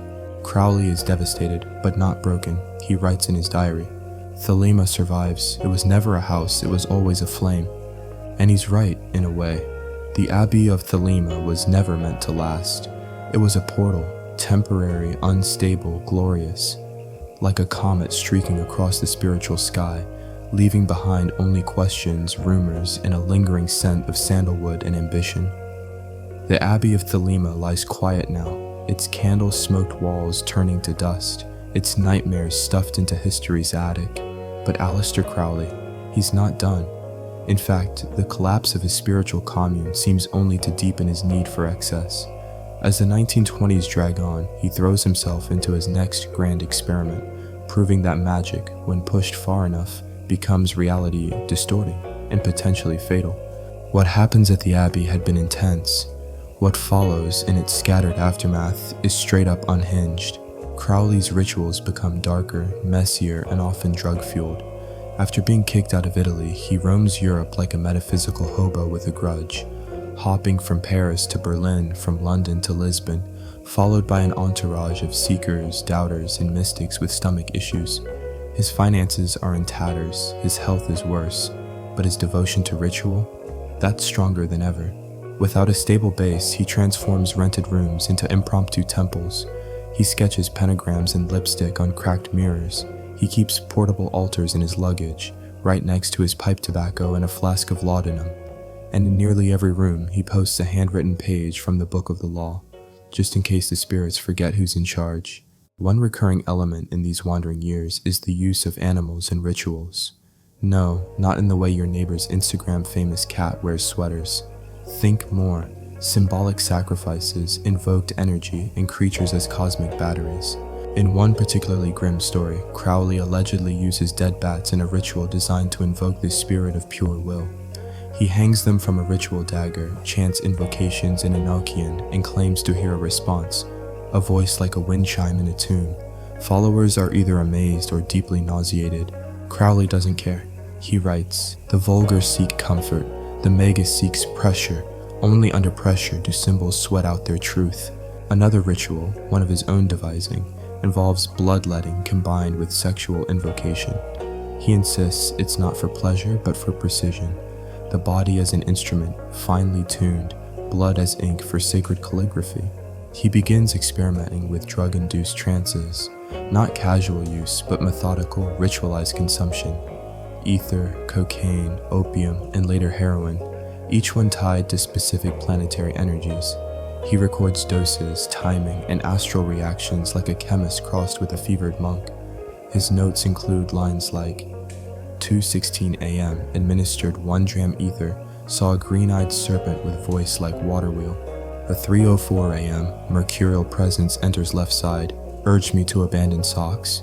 While some of this is probably metaphor, no one's entirely sure. And then there are the cakes, specifically cakes of light, a sacrament in thelemic ritual, which yes includes wine, grain, and a drop of bodily fluid. They're baked on a stone warmed by candlelight and eaten during high ceremonies. Crowley insists they are the alchemical union of body and spirit. One former initiate calls them dense, chewy, and hard to explain to your mom. The rituals grow more theatrical. In a Berlin apartment, he performs an invocation of Horus in full Egyptian headdress, with incense thick enough to trigger a neighborhood nosebleed. One witness recalls the room growing electrically charged, though that might have been the frayed wiring. Another story tells of a ritual in Paris where a participant collapses mid-chant. Crowley calls it a successful invocation of Saturn. The participant later claims they saw a doorway open in the ceiling, and something watching from the other side. Even more unsettling is Crowley's brief obsession with mirrors. He begins using them in nearly every ritual, not just for scrying, a form of spiritual gazing, but as energetic portals. He places mirrors in triangle formations, sits between them for hours, and records what he sees, sometimes shapes, sometimes figures. Once, he claims to have witnessed his own death, not as a horror, but as a shift in tone. And yet, despite the chaos, his writings during this time are prolific. He produces essays, poems, and magical treatises, including Liber Samek, a complex ritual designed for the invocation of the holy guardian angel. The operation takes weeks, long periods of silence, daily rituals, fasting, constant self-examination. Crowley describes it as undressing the soul before the mirror of heaven. One passage reads, "The voice of the angel came at twilight, wrapped in the perfume of my own breath. It told me not of morality, but of momentum." It's beautiful and also kind of terrifying. Fringe detail. At one point, he creates a deck of playing cards reimagined as magical sigils. Each suit is tied to an element. Hearts become water. Spades become fire. He plays a solo version of poker as ritual, losing on purpose, then interpreting the spread as prophecy. But his personal life is a disaster. Crowley's relationships crumble almost as quickly as his bank accounts. Leah Herzig, the Scarlet Woman who had survived the Abbey of Thelema, eventually leaves. She's drained spiritually and financially. Others follow, their devotion crushed by sheer exhaustion. And still, new followers come, often younger, often more wide-eyed. He trains them, tests them, some he praises, some he breaks. One is made to live in a cupboard for 3 days to confront the void. Another is assigned the task of copying the Book of the Law by hand 31 times, blindfolded. Then comes the matter of dead animals. Again, a neighbor in Lisbon complains of foul odors coming from Crowley's rented villa. Inside, they find several small animal bones arranged in ritualistic patterns. Crowley explains it as offerings returned from the astral plane. The authorities suggest a fine. It's worth remembering that in this same stretch of years, spiritualism is booming across Europe and America. Seances, mediums, and table rapping parties are all the rage. But where most people ask questions like, is Aunt Mildred at peace? Crowley is summoning entities of chaos and light to negotiate the future of human consciousness. He believes the veil between dimensions is growing thinner, that humanity stands at a crossroads between the Aeon of Osiris, submission, sacrifice, dogma, and the Aeon of Horus, individuality, will, and probably mood lighting. To help navigate this shift, he drafts a magical calendar, assigning specific planetary energies to each day and prescribing rituals to align oneself. Tuesday, for example, becomes Day of Mars, perfect for incantations of conflict or making strong tea. Yes, he writes this. No, he's not joking, but this magical renaissance takes a toll. Crowley's health spirals. Decades of drug use, exhaustion, and spiritual overclocking have turned his body into a kind of haunted temple. He suffers asthma attacks, vision problems, tremors. Still, he won't stop. He writes, "Better to burn at both ends than sit cold in safety. The torch of the new aeon must be lit from the fire of its prophet. By 1925, he's living off loans, small donations, and the occasional sale of a magical manuscript. Some of his followers host parties, selling horoscopes, readings, and personalized rituals to fund his next publication. He responds by giving them new magical titles. One becomes Knight of the Abyss, another, the Lady of Silent Bells. These names appear on dinner invitations. The world, as usual, doesn't know what to make of him. The press is quieter now, tired of his antics, distracted by wars and politics. But Crowley still burns, still scribbles symbols into the dark, still summons things best left unnamed. And through it all, the rituals continue. Candles flicker, mirrors crack, and somewhere, always, a goat watches. The beast is broke. By 1926, Aleister Crowley, once a trust fund magician, then a wandering prophet of fire and velvet, is teetering on the edge of bankruptcy.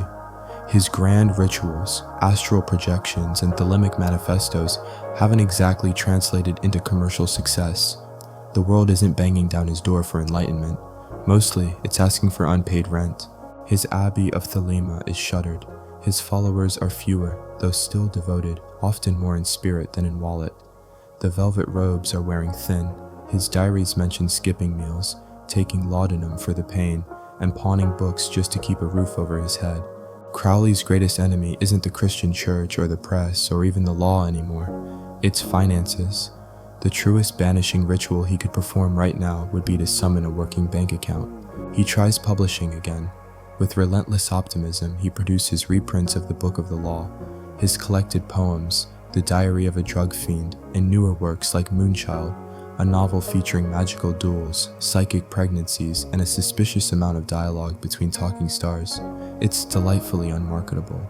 Crowley pitches his work to publishing houses with letters that sound like curses in business casual tone. Dear sirs, you are sitting upon the edge of a volcano of genius. I suggest you bottle the lava before it swallows your mediocrity. Most respond with silence. A few publishers do take him on, but only briefly. His material is too weird, too mystical, and, let's be honest, sometimes too explicit for their delicate sensibilities. The spiritual commentary is peppered with erotic poetry, and the erotic poetry is peppered with ancient Greek, opium references, and the occasional symbolic goat. Not exactly airport reading. So, Crowley tries legal action. In 1934, in a rare moment of courtroom flair, he sues Nina Hamnet, an artist and author, for libel. She'd mentioned him in her memoir as a man who was known to practice black magic and sacrifice cats. Crowley, clutching his reputation like it's still salvageable, insists this is false, or, at the very least, mischaracterized. The courtroom becomes a theater. Crowley testifies in dramatic fashion, speaking about magic with a capital K, ancient rites, and the true meaning of Thelema. He explains the law. Do what thou wilt shall be the whole of the law. The judge squints. The jury is visibly unsure whether they're being enlightened or hexed. Crowley loses the case, but he doesn't walk away quietly.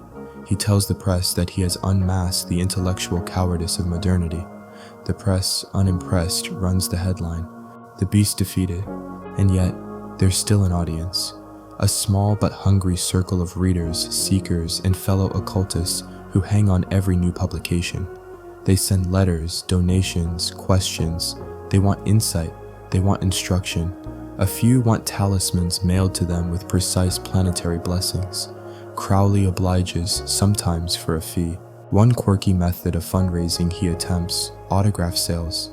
He hand signs cards with the Beast 66 in bold ink and sells them via post. Some buyers frame them, others quietly return them in the mail, asking politely to be unhaunted. And then there's the art. Crowley's paintings, wild, primal, often filled with eyes, snakes, and surreal sacred geometry, are offered for sale. One exhibition in Berlin is described as an acid trip through mythology with a paintbrush held by a thunderstorm. They don't sell well, but he insists they aren't for the bourgeois eye. During this dry financial spell, he writes a small, bitter note in his journal. I, who held the sword of angels, must now haggle with printers and beg from dullards. Yet even in this slump, he keeps creating. He finishes Magic Without Tears, a series of letters written to a student, explaining his philosophy in rare plain language. It's one of his most accessible works. Fewer Greek gods, more guidance. He explains how to develop will, how to meditate, how to live as a Thelemite in a world full of traffic jams and taxes. Still, Crowley's life is now split between ritual chambers and courtrooms, writing desks and pawn shops. He sells his library. He lives off friends. Some admirers let him stay in their homes, often discovering that housing a prophet comes with the side effects of incense damage and spontaneous 3 a.m. chanting. At one point, he moves into a boarding house where he pays rent with signed copies of the Book of Thoth, his elaborate treatise on tarot. The landlord accepts, if only because they suspect he might actually be a wizard. Fringe tidbit.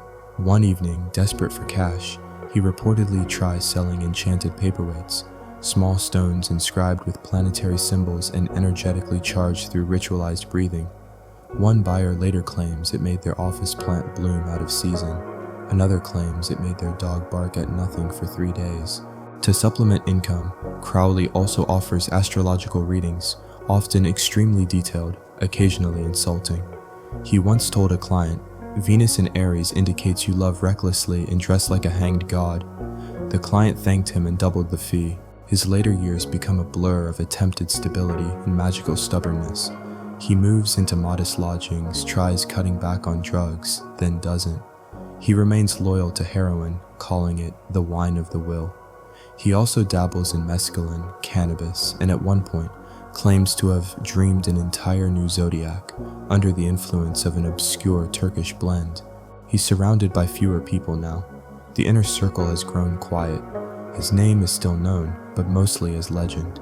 His newer students are often scattered, eccentric, or barely able to follow his references. He keeps writing to them anyway, endless letters, essays, marginalia. One letter reads, "If you find me mad, you have not yet met yourself. When you do, you will send me a thank you note, or perhaps a fire extinguisher." Still, there are moments of grace. He writes poetry with aching clarity. He meditates on a small patch of grass behind his rented room. He revisits the Book of the Law one more time, tracing the lines like they're maps to a city he's almost reached. One day, he writes in large, clear letters, "I'm weary, but the star still burns." A few admirers visit him, describing him as weathered, like an ancient tree, or surprisingly kind between philosophical monologues about entropy. Even in poverty, Crowley holds court. He teaches, he lectures, he smokes, he invokes, he remembers, and he waits. For what, even he may not know. But somewhere, in an old wooden box beneath his bed, he keeps a single piece of gold paper with one sentence scrawled in ink. "The law will outlive the noise." In the shadows of debt and old incense, Aleister Crowley finds a new playground. World War I era espionage. It's the 1910s, and while Europe is setting itself on fire in slow motion, Crowley sees opportunity. Not just to serve perhaps, but to sow confusion. His favorite climate. He arrives in New York in 1914, already infamous in certain underground circles. But it's not the occultist he charms this time.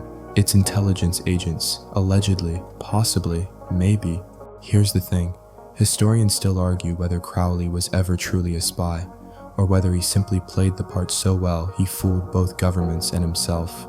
What's undeniable is that Crowley acted like a spy, and when Aleister Crowley acts, he commits. He begins working with the Fatherland, a pro-German newspaper in the US, writing fiery propaganda articles that make him sound like he's selling Berlin with a side of mustard. It's suspicious. He suddenly has very specific opinions about England's hypocrisy and America's need to stay neutral, and yet, the British government makes no move to arrest him. Some say he was feeding the Germans misinformation. Others believe he was trying to sabotage them from the inside. Crowley himself later claimed his goal was to discredit German propaganda by making it absurd, writing with such over-the-top rhetoric that even casual readers would roll their eyes. An example? In one article, he suggests the British Empire has lost its moral compass and that Germany is the true torchbearer of civilization. In another, he includes a poem that rhymes Kaiser with wiser, which is maybe the most suspicious line in wartime poetry. Years later, he tells British authorities he was acting under instructions the whole time. There's no solid paper trail, no official memo marked "Top Secret Assigned Crowley." But there are letters, hints, ambiguous nods, and of course, his word, which depending on your perspective is either gospel or gibberish. He writes, "My role was that of the jester in the king's court, mockery that conceals truth." In spy terms, plausible deniability meets performance art. Crowley isn't exactly James Bond. He's not scaling rooftops or planning explosives in zeppelins, but he's navigating social circles, planning ideas, and using magical language in coded correspondence. Some claim his Enochian rituals served as encryption schemes. Others say he just really liked chanting at envelopes. One known contact during this time is George Sylvester Viereck, a pro-German publisher with rumored intelligence ties. Viereck publishes Crowley's poetry and seems utterly unfazed by his tendency to show up wearing robes and talking about planetary influence on international diplomacy. Crowley also appears in unexpected places: a German bar, a Boston parlor, an Irish nationalist meeting. He always listens more than he speaks, until, of course, he decides to speak for 15 uninterrupted minutes about how the Archangel Raphael could improve submarine warfare strategy. There are fringe rumors, never proven, that he helped derail a German operation by substituting ritual instructions for radio coordinates. Supposedly, the result was a U-boat surfacing 60 miles off target. Crowley laughs it off in later years, but never denies it outright. Magic, he says, is simply misunderstood information. Okay. He keeps detailed notes in his magical diary during this period, most of which read like the script to a very confusing spy drama. Met agent with green eyes, spoken riddles, offered absinthe, ritual under the Brooklyn Bridge, Mercury present, or perhaps indigestion, dreamt I was both England and her enemy, woke in tears. One mainstream historical fact. In 1918, Crowley writes The Soldier and the Hunchback, a philosophical dialogue exploring the nature of truth, war, and self-deception. While not explicitly about espionage, it reads like the internal monologue of someone playing both sides of a chessboard and hiding the third queen under the table. After the war, he claims victory, not just for Britain, but for his magical will. He insists that Thelema influenced the energy of the conflict, that old systems had collapsed just as he prophesied. The age of Osiris has died, he writes, let Horus rise. Still, spy work, real or imagined, comes with consequences. Some old allies view him with suspicion, a few accuse him of betrayal, others simply drift away, unsure whether he was a patriot, a double agent, or just exceptionally high for 4 years straight. But Crowley, he thrives in ambiguity.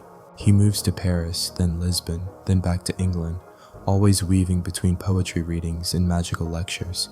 And while he's never officially acknowledged as a spy, he begins to carry himself like one, flashing sly smiles, hinting at secrets, signing letters with cryptic symbols.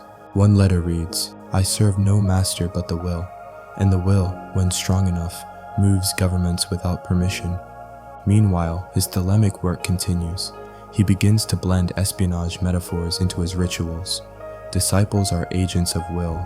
Rituals are operations. Sacred objects become instruments of subversion against the sleeping world. It's not subtle. Fringe tidbit, Crowley once drafts a magical field manual with instructions on how to influence others using breath, gaze, and perfume. He calls it Liber Tactica.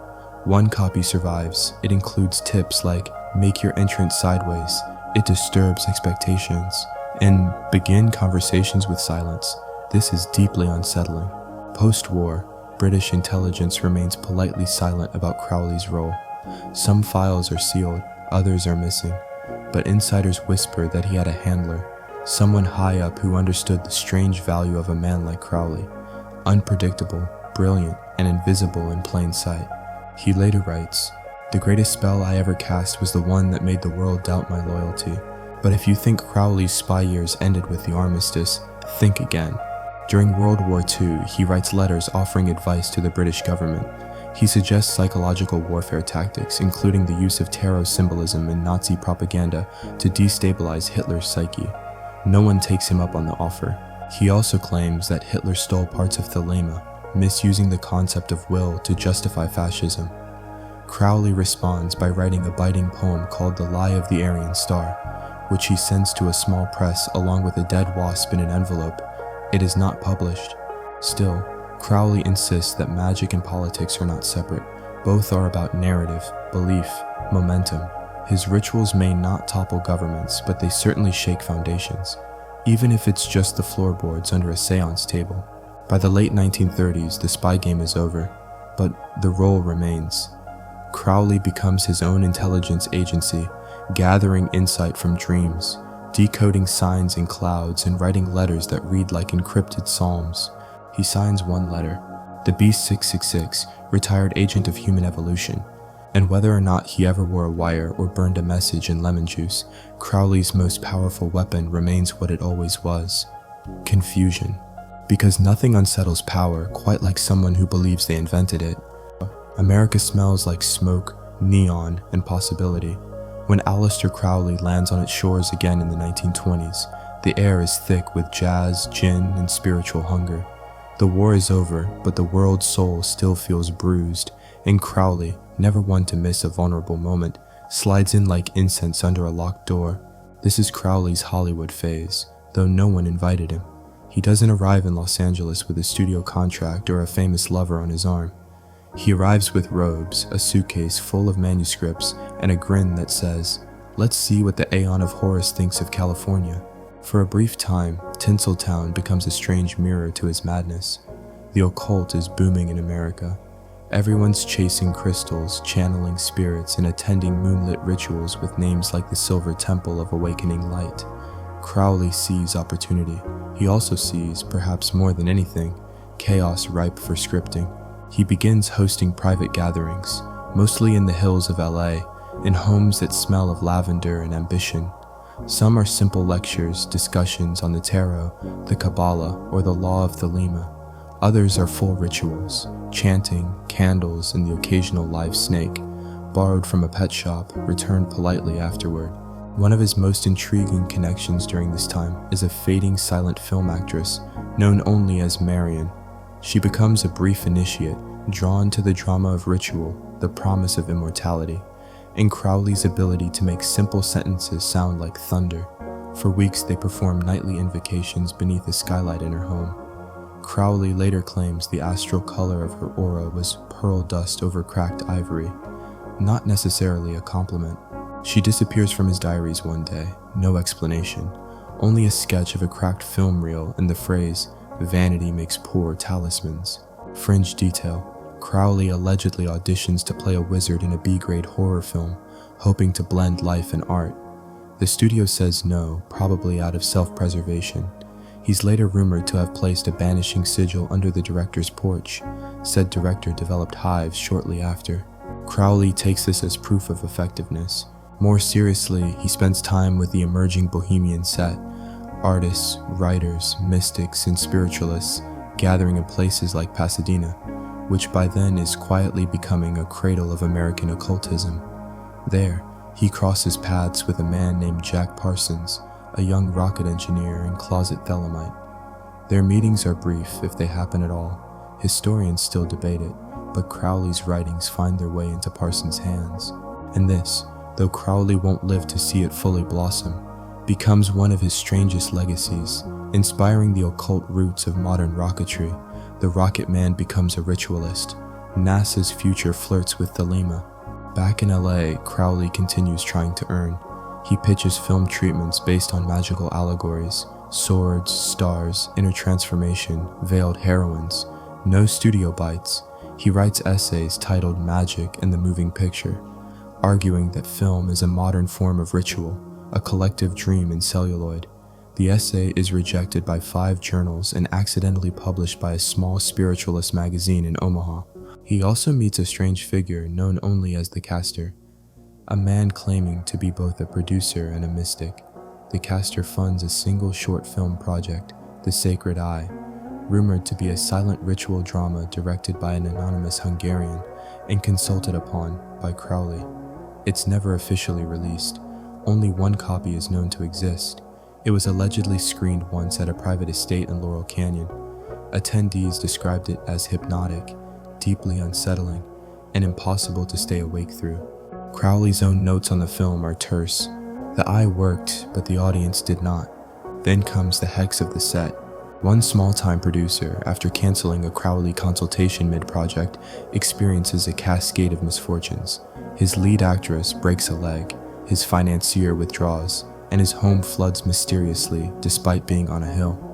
He later claims someone left a card under his windshield wiper, etched with a strange star and the words, "Love is the law." Crowley doesn't deny it. He just smokes his pipe and says, "Fools should not dance where angels limp." Financially, the California stint is a flop. Spiritually, that's harder to say. Crowley writes dozens of pages of new rituals during this time, many of which are never published. He refers to these as the LA Scrolls, scribbled mostly on hotel stationery, napkins, and once, allegedly, a paper bag from a taco stand. They contain chants, diagrams, and one unfinished ritual called the Invocation of the God of Illusions. He also revisits the tarot. He begins sketches for what will later become the Thoth Tarot deck, a project that, at this point, lives mostly in his mind and in scattered drawings. Cards like the Aeon, the Magus, and the Devil take on strange new interpretations, infused with sun-scorched glamour and desert visions. He sees Hollywood not just as a city, but as a card itself, possibly the tower, possibly the fool. Then, just as quickly as he arrived, he leaves. Some say he was chased out by angry neighbors. Others say he simply ran out of money. His final LA diary entry reads, "The dream has burned through the real. Time to splice another." Back in New York, he finds a brief revival. He gives small talks, attends spiritual salons, and continues corresponding with followers. He writes letters full of metaphors, often difficult to interpret, such as, "The aeon is shifting again. The child has grown teeth. America yawns and becomes Babylon." And then there's the curse. One man, a former student who'd publicly mocked the Lima after leaving Crowley's circle, dies suddenly in a car crash. Crowley claims it wasn't a curse, just magical physics. "You step off your true will," he writes, "and the universe adjusts your trajectory with a firm slap." For most people, that's a cautionary tale. For Crowley, it's a press release. One lesser-known moment from this era. He allegedly gives a private lecture to a group of writers in Greenwich Village, where he explains the concept of the magical story arc, how every narrative echoes the birth, death, and resurrection of divine will. One attendee says it was like listening to a thunderstorm explain plot structure. And then, in 1930, he finally leaves the US for good. The New World has not become the sanctuary he imagined, but it's left its mark. He writes, "America is a godchild throwing tantrums of steel. It will either birth the new temple or burn it down trying." Years later, American pop culture would embrace him fully. His face on album covers, his words sampled in songs, his influence braided through music, film, literature, and more than one Halloween costume. But in the moment, he leaves quietly, not with a ritual, but with a note of warning scrawled in his journal. "Beware the glamour that forgets its roots. The mask, once worn too long, grows skin beneath it." And with that, the beast exits the land of stars, stage lights, and silent hexes. But Hollywood, as it turns out, never really stops looking in his mirror. The later years of Aleister Crowley's life are a paradoxical blend of decaying elegance and renewed intensity. By the early 1930s, his money is gone, most of his disciples have scattered, and the Victorian world he once set out to scandalize has evolved. Or maybe just gotten bored, but the fire hasn't left him. If anything, it's become more focused. Not brighter necessarily, but hotter. He doesn't want just to shock people anymore. He wants to outlast them. In the quiet corners of rented rooms, he begins constructing his final great work, a complete magical system rooted not only in the Western esoteric tradition, but in ancient mathematics, psychedelic theory, and a strange conviction that the universe can be measured, bent, and understood. All it takes is the right ritual and the right drugs. Enter the Book of Thoth. This is Crowley's magnum opus on the tarot, but it's far from a simple deck of pretty cards. It's a dense, arcane, symbol-stuffed spiritual map.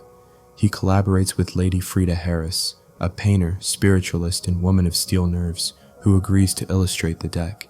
She has no idea what she's in for. Crowley writes elaborate descriptions of each card, its astrological correspondences, Kabbalistic placement, mythological lineage, and even the proper trance state in which to meditate upon it. Lady Harris dutifully paints what he asks, sometimes doing multiple versions per card. Sometimes she just paints what she feels and lets the spirit sort it out. The project takes 5 years. The cards become increasingly intense. The Aeon shows a baby-faced Horus. The Hanged Man drips with symbolism. The Devil looks like something that knows your Netflix password.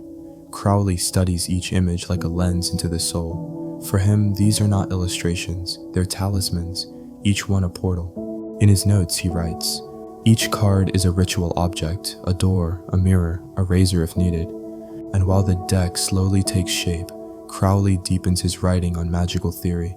He finishes Magic Without Tears, a series of letters to a student where he drops the poetic riddles and speaks plainly, for once. He answers questions about meditation, demons, the astral plane, and how to avoid going mad during rituals. Spoiler, you probably won't. One letter explains the difference between ceremonial magic and true magic. Ceremonial is the stage. True magic is what happens when you forget the stage is there. Crowley also becomes fascinated with mushrooms, not as a garnish, but as a gateway. Inspired by old tribal accounts and fragments of shamanic practice, he begins experimenting with psychoactive fungi. He believes they temporarily dissolve the ego, allowing access to the hidden layers of divine pattern. During one trip, he claims to see a lattice of golden threads connecting all beings. He writes, "We are not separate stars, we are threads in one burning tapestry." He insists that the experience proves Thelema's core truth. Every being has its own orbit, but the gravity is shared. Historians still argue whether these experiments were structured rituals or just an aging mystic microdosing in his pajamas. Still, he documents it all.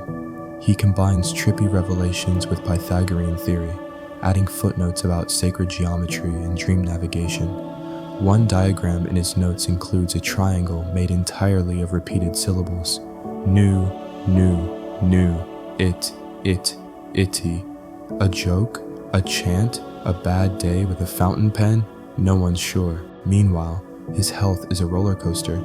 He's deeply addicted to heroin, originally prescribed for his chronic asthma.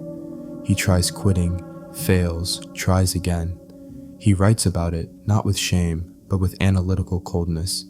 In one essay, he refers to heroin as the sacrament of soft silence. In another, he calls it the leash that teaches patience. He begins treating drug use as a magical exercise, every dose timed to a planetary hour, every high paired with a sigil or meditation. He claims it keeps him connected to Iwas, or at least keeps the coughing down. Fringe tidbit. At one point, Crowley creates a daily schedule based on planetary influence, where Monday afternoons are reserved for moon rituals and mushroom tea, and Fridays are strictly for Venusian poetry, rose incense, and contemplation of breaths. He really commits. Even with declining health, Crowley continues corresponding with students. He mentors a few younger magicians who would carry Thelema into the post-war years.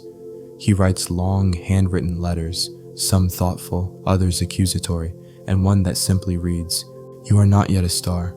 You are a flickering torch under a wet hat. Fix that." One of his closest remaining allies is Karl Germer, a German Thelemite who helps manage Crowley's manuscripts and finances. Germer sees the long game. He knows that even if Crowley is penniless now, his work could echo for generations. Together, they focus on preserving his writings, refining the Thelemic curriculum, and, when possible, finding someone to pay for lunch. Crowley becomes fascinated with the idea of magical succession. He begins mapping out how Thelema might survive him. He writes, "The prophet dies, the law does not. Let them build upon the ruins and call it new." He's not delusional. He knows he's no longer center stage, but that was never the point. Thelema wasn't meant to orbit him forever. It was meant to explode outward, into art, music, rebellion, silence, even misunderstanding. In his final years, he revisits old rituals with a gentler eye. He simplifies them, makes marginal notes like, "Try with fewer candles," or "Too much Latin, consider plain English." The arch-magician becomes a quiet editor. One particularly touching ritual he rewrites is the Star Sapphire. It's a compact ceremony of self-centering and banishing. He describes it as an inner tune-up. The final version includes one whispered line, "There is no part of me that is not of the gods." He also revisits dream work, experimenting with lucid dreaming and symbolic control. He trains himself to wake during certain symbols. He claims success when he dreams of a white rose that turns into a compass. In his journal, he writes, "Direction regained." Despite the toll of years, drugs, exile, and scandal, Crowley never stops creating. He may walk slower, cough more, and forget where he put his wand, but the pen still moves, the flame still flickers. In one of his final public statements, he writes, "Do not remember me, remember the work. I am the comma, Thelema is the sentence." By this point, his legend has grown beyond him. People debate whether he's a dark wizard or a misunderstood genius, whether his rituals worked or just gave people permission to change, whether he saw angels or just mirrored our madness with better robes.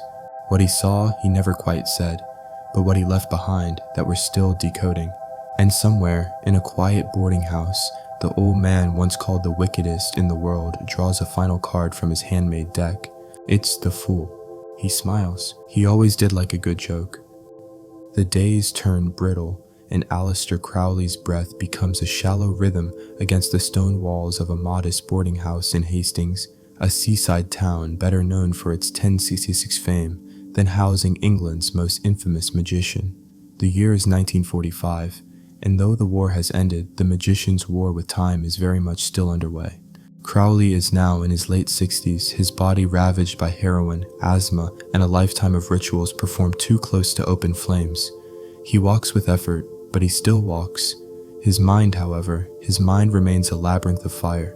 The room is small. The wallpaper peels a little. There's a constant smell of damp wood and black tea. Yet here, amid creaking floorboards and seagulls that sound like they're halfway through a nervous breakdown, Crowley works. Every morning, he performs a simple ritual facing the east window.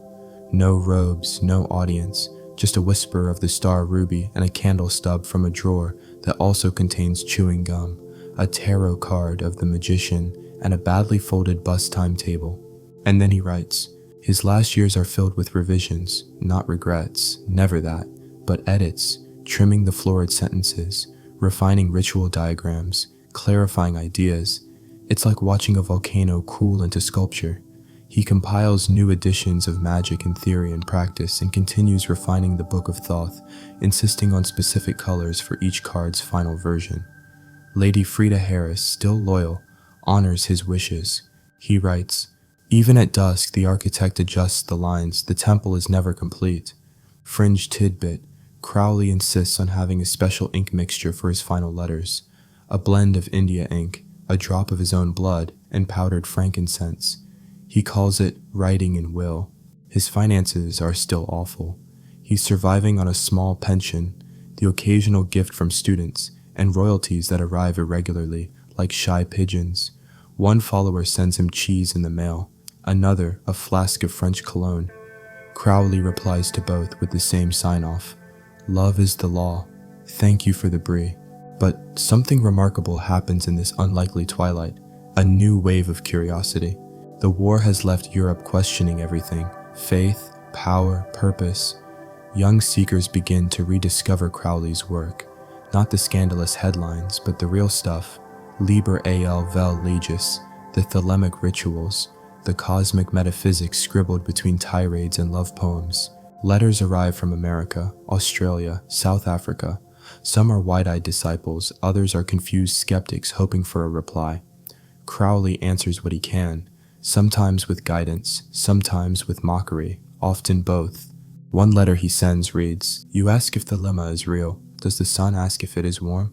He rarely leaves his boarding house now, except for short walks to a nearby bench overlooking the sea. Locals know him as the strange gentleman with the lion eyes. Some whisper he's a defrocked priest. Others say he's a retired stage actor. One child believes he's a pirate. Crowley hears this and starts limping theatrically on Tuesdays, just for effect. His last circle is small. Karl Germer remains his faithful lieutenant, continuing the effort to preserve and publish his works. A few thelemic students still visit, usually bringing wine, pipe tobacco, and awkward conversation. Crowley tests them with riddles and erratic questions like, "Ew, what shape does your will make in water? If Nui is the sky, what are your fingernails? Have you ever summoned something by accident?" If they answer well, or at least with flair, he smiles. If not, he lights a cigarette and begins a 45-minute monologue about the failure of modern magicians to properly visualize sphinxes. One visitor, a young student named Kenneth Grant, would later go on to become a major figure in post-Crowley Thelema. Their conversations are cryptic and dense, peppered with talk of lunar currents, shadow rituals, and dream residues left by future aeons. Crowley calls him a hound worth watching. And then, at last, the walls begin to close in. His asthma grows worse. The heroin doses are steady now, not recreational, but necessary. Without them, the pain becomes unbearable. He knows the end is near. He writes, "The temple cracks, the wind enters. Good, let the wind taste the stone." His last diary entries are sparse. Weather notes, small observations, a dream involving a tiger made of clock gears, a sentence that reads only, "Still no answer from the mirror." In early December 1947, he gathers a few of his students and tells them with absolute seriousness, "I am going to die tomorrow. Be dressed properly." They don't believe him. They've heard pronouncements like this before. But this time, he's right. On December 1st, 1947, Aleister Crowley dies quietly in his sleep. No thunder, no ritual, just breath becoming silence. He's cremated in Brighton, and at his request, portions of the Book of the Law are read aloud at the ceremony. It is a small, awkward affair. A few mourners. One reported heckler. Several gasps when the reading begins with, "Do what thou wilt shall be the whole of the law." The local press calls it a black mass funeral. One headline reads, "A beast, 666, finally meets his maker, presumably argues with him." But among his circle, the mood is different. There's grief, yes, but also strange peace. The body is gone, the robes are folded, but the lemma lives. Because that was always the point. He never wanted worship, he wanted ignition. And now, at last, the man is ash. But the flame is still burning. The dust from Aleister Crowley's cremation has barely settled before the real magic begins. The kind that spreads through rumor, misinterpretation, and misquoted books in the back corners of dusty occult shops. Death, it seems, only adds polish to his myth, and the world, as always, is more than ready to be dazzled. The decades that follow his passing are a masterclass in posthumous transformation. Crowley is no longer just a man. He becomes a movement, a metaphor, a mood board for rock stars, and a warning label for Sunday school teachers. It begins quietly with the preservation effort. Karl Germer, now the de facto guardian of the Thelemic flame, works from a modest home in New Jersey. Yes, New Jersey, hardly a mystical locale, but strangely fitting. There, surrounded by carefully boxed manuscripts and a cat named Nui, he starts organizing Crowley's papers. Germer makes it his mission to publish what Crowley couldn't afford to. Volumes of magical theory, unfinished poems, ritual instructions written in crappy pencil notes. It's painstaking work. He dies before finishing it, but his dedication ensures the core of Crowley's legacy survives. Others, like Grady McMurtry and later Hymenaeus Beta, pick up the wand where Germer drops it. Meanwhile, strange ripples appear in pop culture. In 1967, the Beatles released the album Sgt. Pepper's Lonely Hearts Club Band. The cover shows a collage of famous faces, writers, thinkers, mystics, and nestled in the top row between Sri Yukteswar and Mae West sits Aleister Crowley, arms folded, staring into the lens like he knows something about your dreams. That small square of cardboard does more for Crowley's public image than 20 years of serious Thelemic work. Suddenly, hippies, rockers, and seekers are quoting him. College dorm rooms begin to sprout. "Do what thou wilt," posters next to lava lamps and beanbags. Most of the people don't fully understand him, but they don't have to. The vibe is the message. Historians still argue whether Crowley would have loved or loathed this version of fame. On one hand, it's superficial. On the other, it's influence, his favorite drug of all. And speaking of drugs, the counterculture movement practically baptizes Crowley as their reluctant patron saint. His writings on altered consciousness, astral travel, and the sacred use of substances suddenly feel like manuals for the psychedelic age. Timothy Leary, the Harvard psychologist turned acid evangelist, famously declares Crowley the great prophet of the New Age. He even tries adapting the Book of the Law into a modern spiritual philosophy, framing it as a tool for awakening human potential. Crowley's ghost probably lights a cigarette in delight.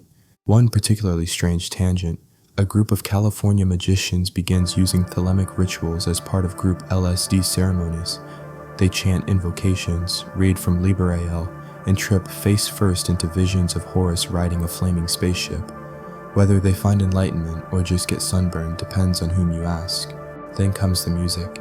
Led Zeppelin's Jimmy Page becomes one of Crowley's most visible modern fans. Page collects Crowley's writings, incorporates thelemic imagery into the band's symbols, and even purchases Boleskine House, Crowley's former residence on the shores of Loch Ness. There, the guitarist reportedly conducts rituals, stages private musical experiments, and possibly scares the local sheep. Crowley's influence bleeds into other bands too: Black Sabbath, David Bowie, Coil, Iron Maiden. Even Ozzy Osbourne drops his name in the song Mr. Crowley, a slow, swirling metal ballad that asks, "What went on in your head?" It's a question no one's ever successfully answered, but the rock star image is only part of the story. In the 1970s and beyond, a new generation of occultists rediscovers Crowley through the lens of chaos magic, feminism, Kabbalah revivalism, and ceremonial experimentation. Figures like Kenneth Grant expand upon his system, introducing wild ideas about lunar energies, alien intelligences, and dream work as ritual. His books are strange, dense, and cultishly adored. Fringe tidbit: Grant once claimed that Crowley unknowingly tapped into extraterrestrial consciousness through his ritual work with Lam, the bulbous-headed figure he sketched in 1919. Some believe Lam is an early depiction of the gray alien archetype. Others just think Crowley had a peculiar imagination and a soft pencil. The influence doesn't stop at the page. In the 1980s and 90s, Hollywood returns to Crowley, this time less as a character and more as a template.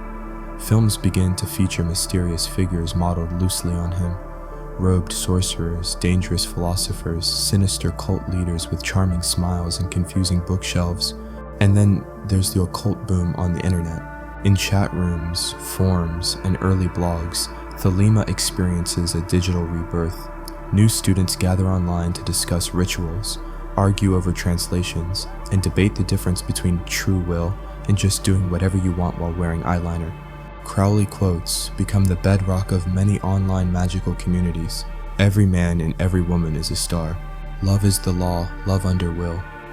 Magic is the science and art of causing change to occur in conformity with will. These mantras circulate faster than incense smoke at a college seance. Some treat them as sacred, others print them on t-shirts. And then come the conspiracies. Some claim Crowley was part of a secret society that controls world governments. Others link him to satanic panic hysteria, accusing him of inventing everything from backward messages and rock songs to the shape of modern Ouija boards.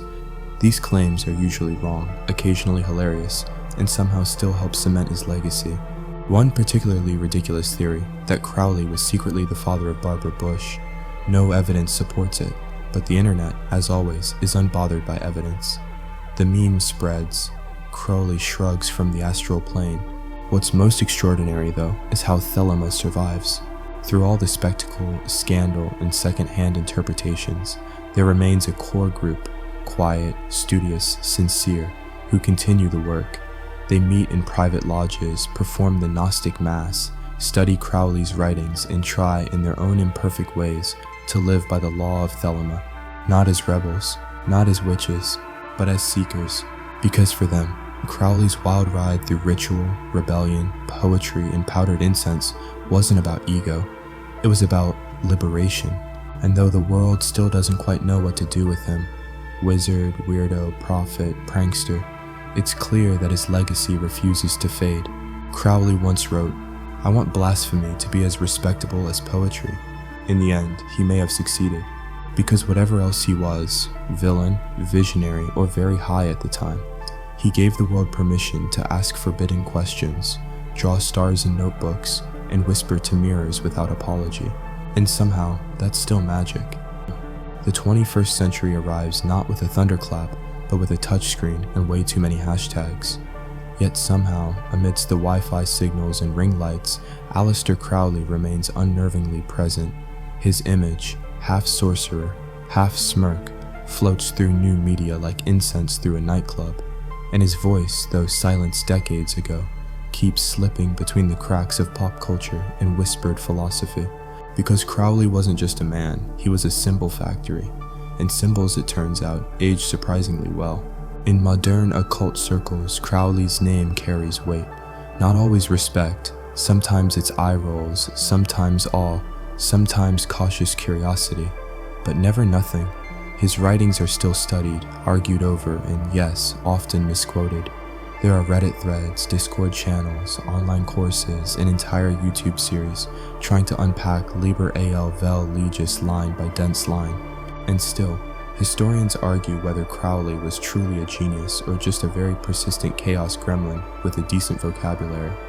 The debate itself has become a ritual of sorts, enacted in tweets, think pieces, and midnight live streams. Meanwhile, the order he founded, Ordo Templi Orientis, OTO, still exists. It's no longer a ragtag bunch scribbling sigils on Mediterranean walls or skipping rent to fund ritual wine. The modern OTO is more structured, legal, organized. It holds public lectures, publishes books, initiates new members through a formal degree system, and maintains temples across several continents. Some temples are modest, converted office spaces or tucked away apartments. Others are elaborate, candlelit sanctuaries with stained glass depictions of Nui and Babylon. But everywhere, the core remains. Do what thou wilt shall be the whole of the law. A few offshoots take things in stranger directions. Some combine Crowley's ideas with chaos magic, cyberpunk aesthetics, or even AI theory. There are rituals involving code, tarot decks drawn entirely by neural networks, even spellwork performed via blockchain, because of course someone tried that. Crowley might have laughed, or filed an angry complaint to the spirit of Hermes. Then there's the literature. His influence bleeds through fantasy novels, horror stories, and gritty television characters. Writers borrow his persona, mysterious, morally ambiguous, dangerously charming, and dress it up in different coats. The brooding warlock, the cryptic cult leader, the reclusive genius with a candle problem. More than a few fictional characters owe their DNA to Crowley. Are Rasputin-like villains with unsettling confidence? Check. Occult detectives quoting Latin and disappearing into mist? Yup. Mad poets who claim to have seen God behind a curtain of geometry? All over the place. Fringe tidbit: one anime series actually features a villain named Aleister Crowley, depicted as a disembodied genius inside a tank of green fluid, orchestrating magical wars from behind a glass screen. It's about as subtle as a goat-shaped foghorn, but it somehow fits. Even mainstream spiritual practices, those that wouldn't touch black magic with a 10-foot smudge stick, are laced with Crowley's fingerprints. The modern tarot revival, fueled partly by the Thoth deck, Western astrology's renewed popularity, Crowley wrote extensively on astrological correspondences and ritual. Yoga's boom in the West, Crowley, despite the, let's say, quirky execution, was an early adopter and evangelist for integrating Eastern practices into Western mystical frameworks. His system wasn't perfect, but he tried. And then there's the fashion. Yes, fashion. Designers occasionally cite Crowley's imagery, robes, talismans, magical diagrams, as aesthetic inspiration. One high-end runway show recreated an occult circle around its models. Another included coats embroidered with astrological glyphs and tiny stitched phrases like "every man and every woman is a star." Streetwear brands have used his image too, sometimes respectfully, sometimes more like, "let's slap the spooky wizard guy on a hoodie and hope the kids buy it." Either way, Crowley's smirk ends up hanging in closets next to neon sneakers and limited edition drops. He's become a brand of rebellion, even for people who couldn't name a single one of his books. His presence means edgy. It means esoteric. It means I don't believe in rules, but also I own a ring with a snake on it. And yet, through it all, beneath the Instagram filters and sound bites, there are still those who dig deeper. They light candles alone, late at night, and open the Book of the Law without fanfare. They chant the Star Ruby in whispers. They write their own rituals, test their wills against distraction, and ask the old question Crowley asked himself 100 years ago. What is it that I am truly meant to do? Not in a career sense, not in a New Year's resolution kind of way, but in the silent burning place inside, the place Crowley called true will. Because beyond the drugs and scandals and awkward press photos, that's the core. That's the real message. Every person a star, every life a ritual, every choice a chance to align or to drift. Crowley's modern followers don't wear goat horns or chant on mountaintops. Well, most don't. Many are programmers, artists, scientists, poets. They see magic not as a way to bend spoons, but to bend themselves into truer shapes. And maybe that's what Crowley wanted all along. Not followers, not fame, just witnesses. To the idea that will is sacred. To the idea that the universe listens if you speak in the right symbols. To the idea that ritual isn't escape, it's how we arrive. And even now, in the heart of a glowing screen, someone is whispering a mantra from one of his books. Not because it's fashionable, but because something about it still works. Thelema didn't die with the man, because the man was never the point. He was just the door. And the door? Still open. Night creeps in gently now, like velvet pulled over a candle. In the 100+ years since Aleister Crowley first chanted in shadowed temples and signed his letters, the Beast 66, the world has twisted itself into dozens of new shapes, but his echo, irregular, inconvenient, impossible to file, still rattles the rafters. He's not a household name, not really, but he's in the DNA of every outsider who ever looked at the stars and thought, there has to be more. Not just more meaning, more freedom, more chaos, more room to become something unapproved. His work, sprawling, messy, brilliant, continues to circulate, often in strange hands. Some approach it with reverence, others with irreverence. A few just want cool tattoos, but the flame's still there, flickering behind his words, warming the fingertips of those daring enough to touch the page. In Oxford, in Berlin, in Tokyo, in Akron, someone is whispering, "Do what thou wilt shall be the whole of the law." And in the silence that follows, maybe they hear it, not a command, not a threat, but an invitation. Crowley never promised it would be easy. His rituals weren't designed for comfort. They were mirrors angled to reveal all the parts most people keep politely cloaked. Fear, lust, power, loneliness, desire. Not to shame them, but to use them, transform them, burn them in the fire of will. He taught that magic isn't about spectacle. It's about awareness. It's the act of choosing, with clarity and consequence. Lighting a candle on a Tuesday because you meant to. Making breakfast with sacred intention. Staring into the fog of your own contradictions and saying, I see you, and I choose anyway. He had flaws. Oh, did he have flaws? Narcissism, cruelty, addiction, arrogance, a walking cautionary tale with a wand and a thesaurus. But even his flaws are part of the legend, not because they're forgivable, but because they're real. He never asked to be idolized, just interpreted. And his final interpretation? Maybe this. You don't need permission. You don't need forgiveness. You need to know yourself, and then walk toward that self like a comet walks toward the night sky, uncaring who watches, unafraid of the dark. That's the work. That was always the work. He once wrote, "The key of joy is disobedience, and maybe, just maybe, the key of peace is understanding why you disobey and what you're building in its place." Today, Crowley's name is etched into corners of the world he never imagined. He's studied in comparative religion classes. He's been the subject of punk lyrics, underground operas, and YouTube explainers narrated in sing-song ASMR tones. He's been praised as a prophet, condemned as a demon, memed as a man with eyeliner and terrible taste in wallpaper. And yet, the work remains.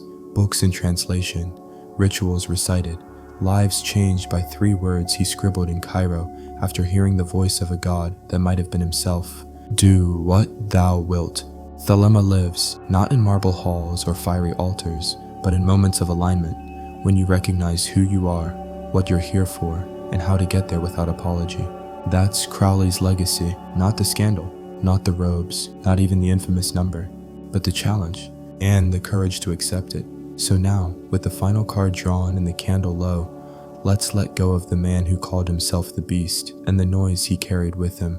Let the robes fade to gray, the rituals to echoes, and the books to dust soft stillness on the shelf. Let the noise of argument and admiration drain away. Because in the quiet that follows Crowley's chaos, there's a kind of peace. It's not a gentle peace. It hums with strange energy. It crackles a little, like a barely remembered dream.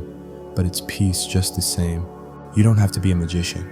You don't need a wand or a robe or a knowledge of ancient Greek to let the story settle.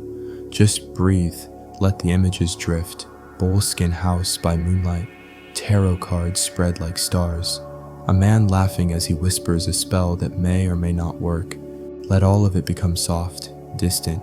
Your pillow beneath you is a ritual space now. Your blanket, a cloak, your breath, the sacred rhythm of some forgotten temple. You don't have to remember every detail. You don't have to decide what was true or what was myth. Just know that there was a man who dared to dream differently and left the door open for others to try. So close your eyes if they're not already. Let the story dissolve like mist over Loch Ness. The night is yours now. The stars are watching. And somewhere, a quiet voice still whispers, not to scare you, but to remind you, you are a star too. Sleep well, strange traveler. Good night.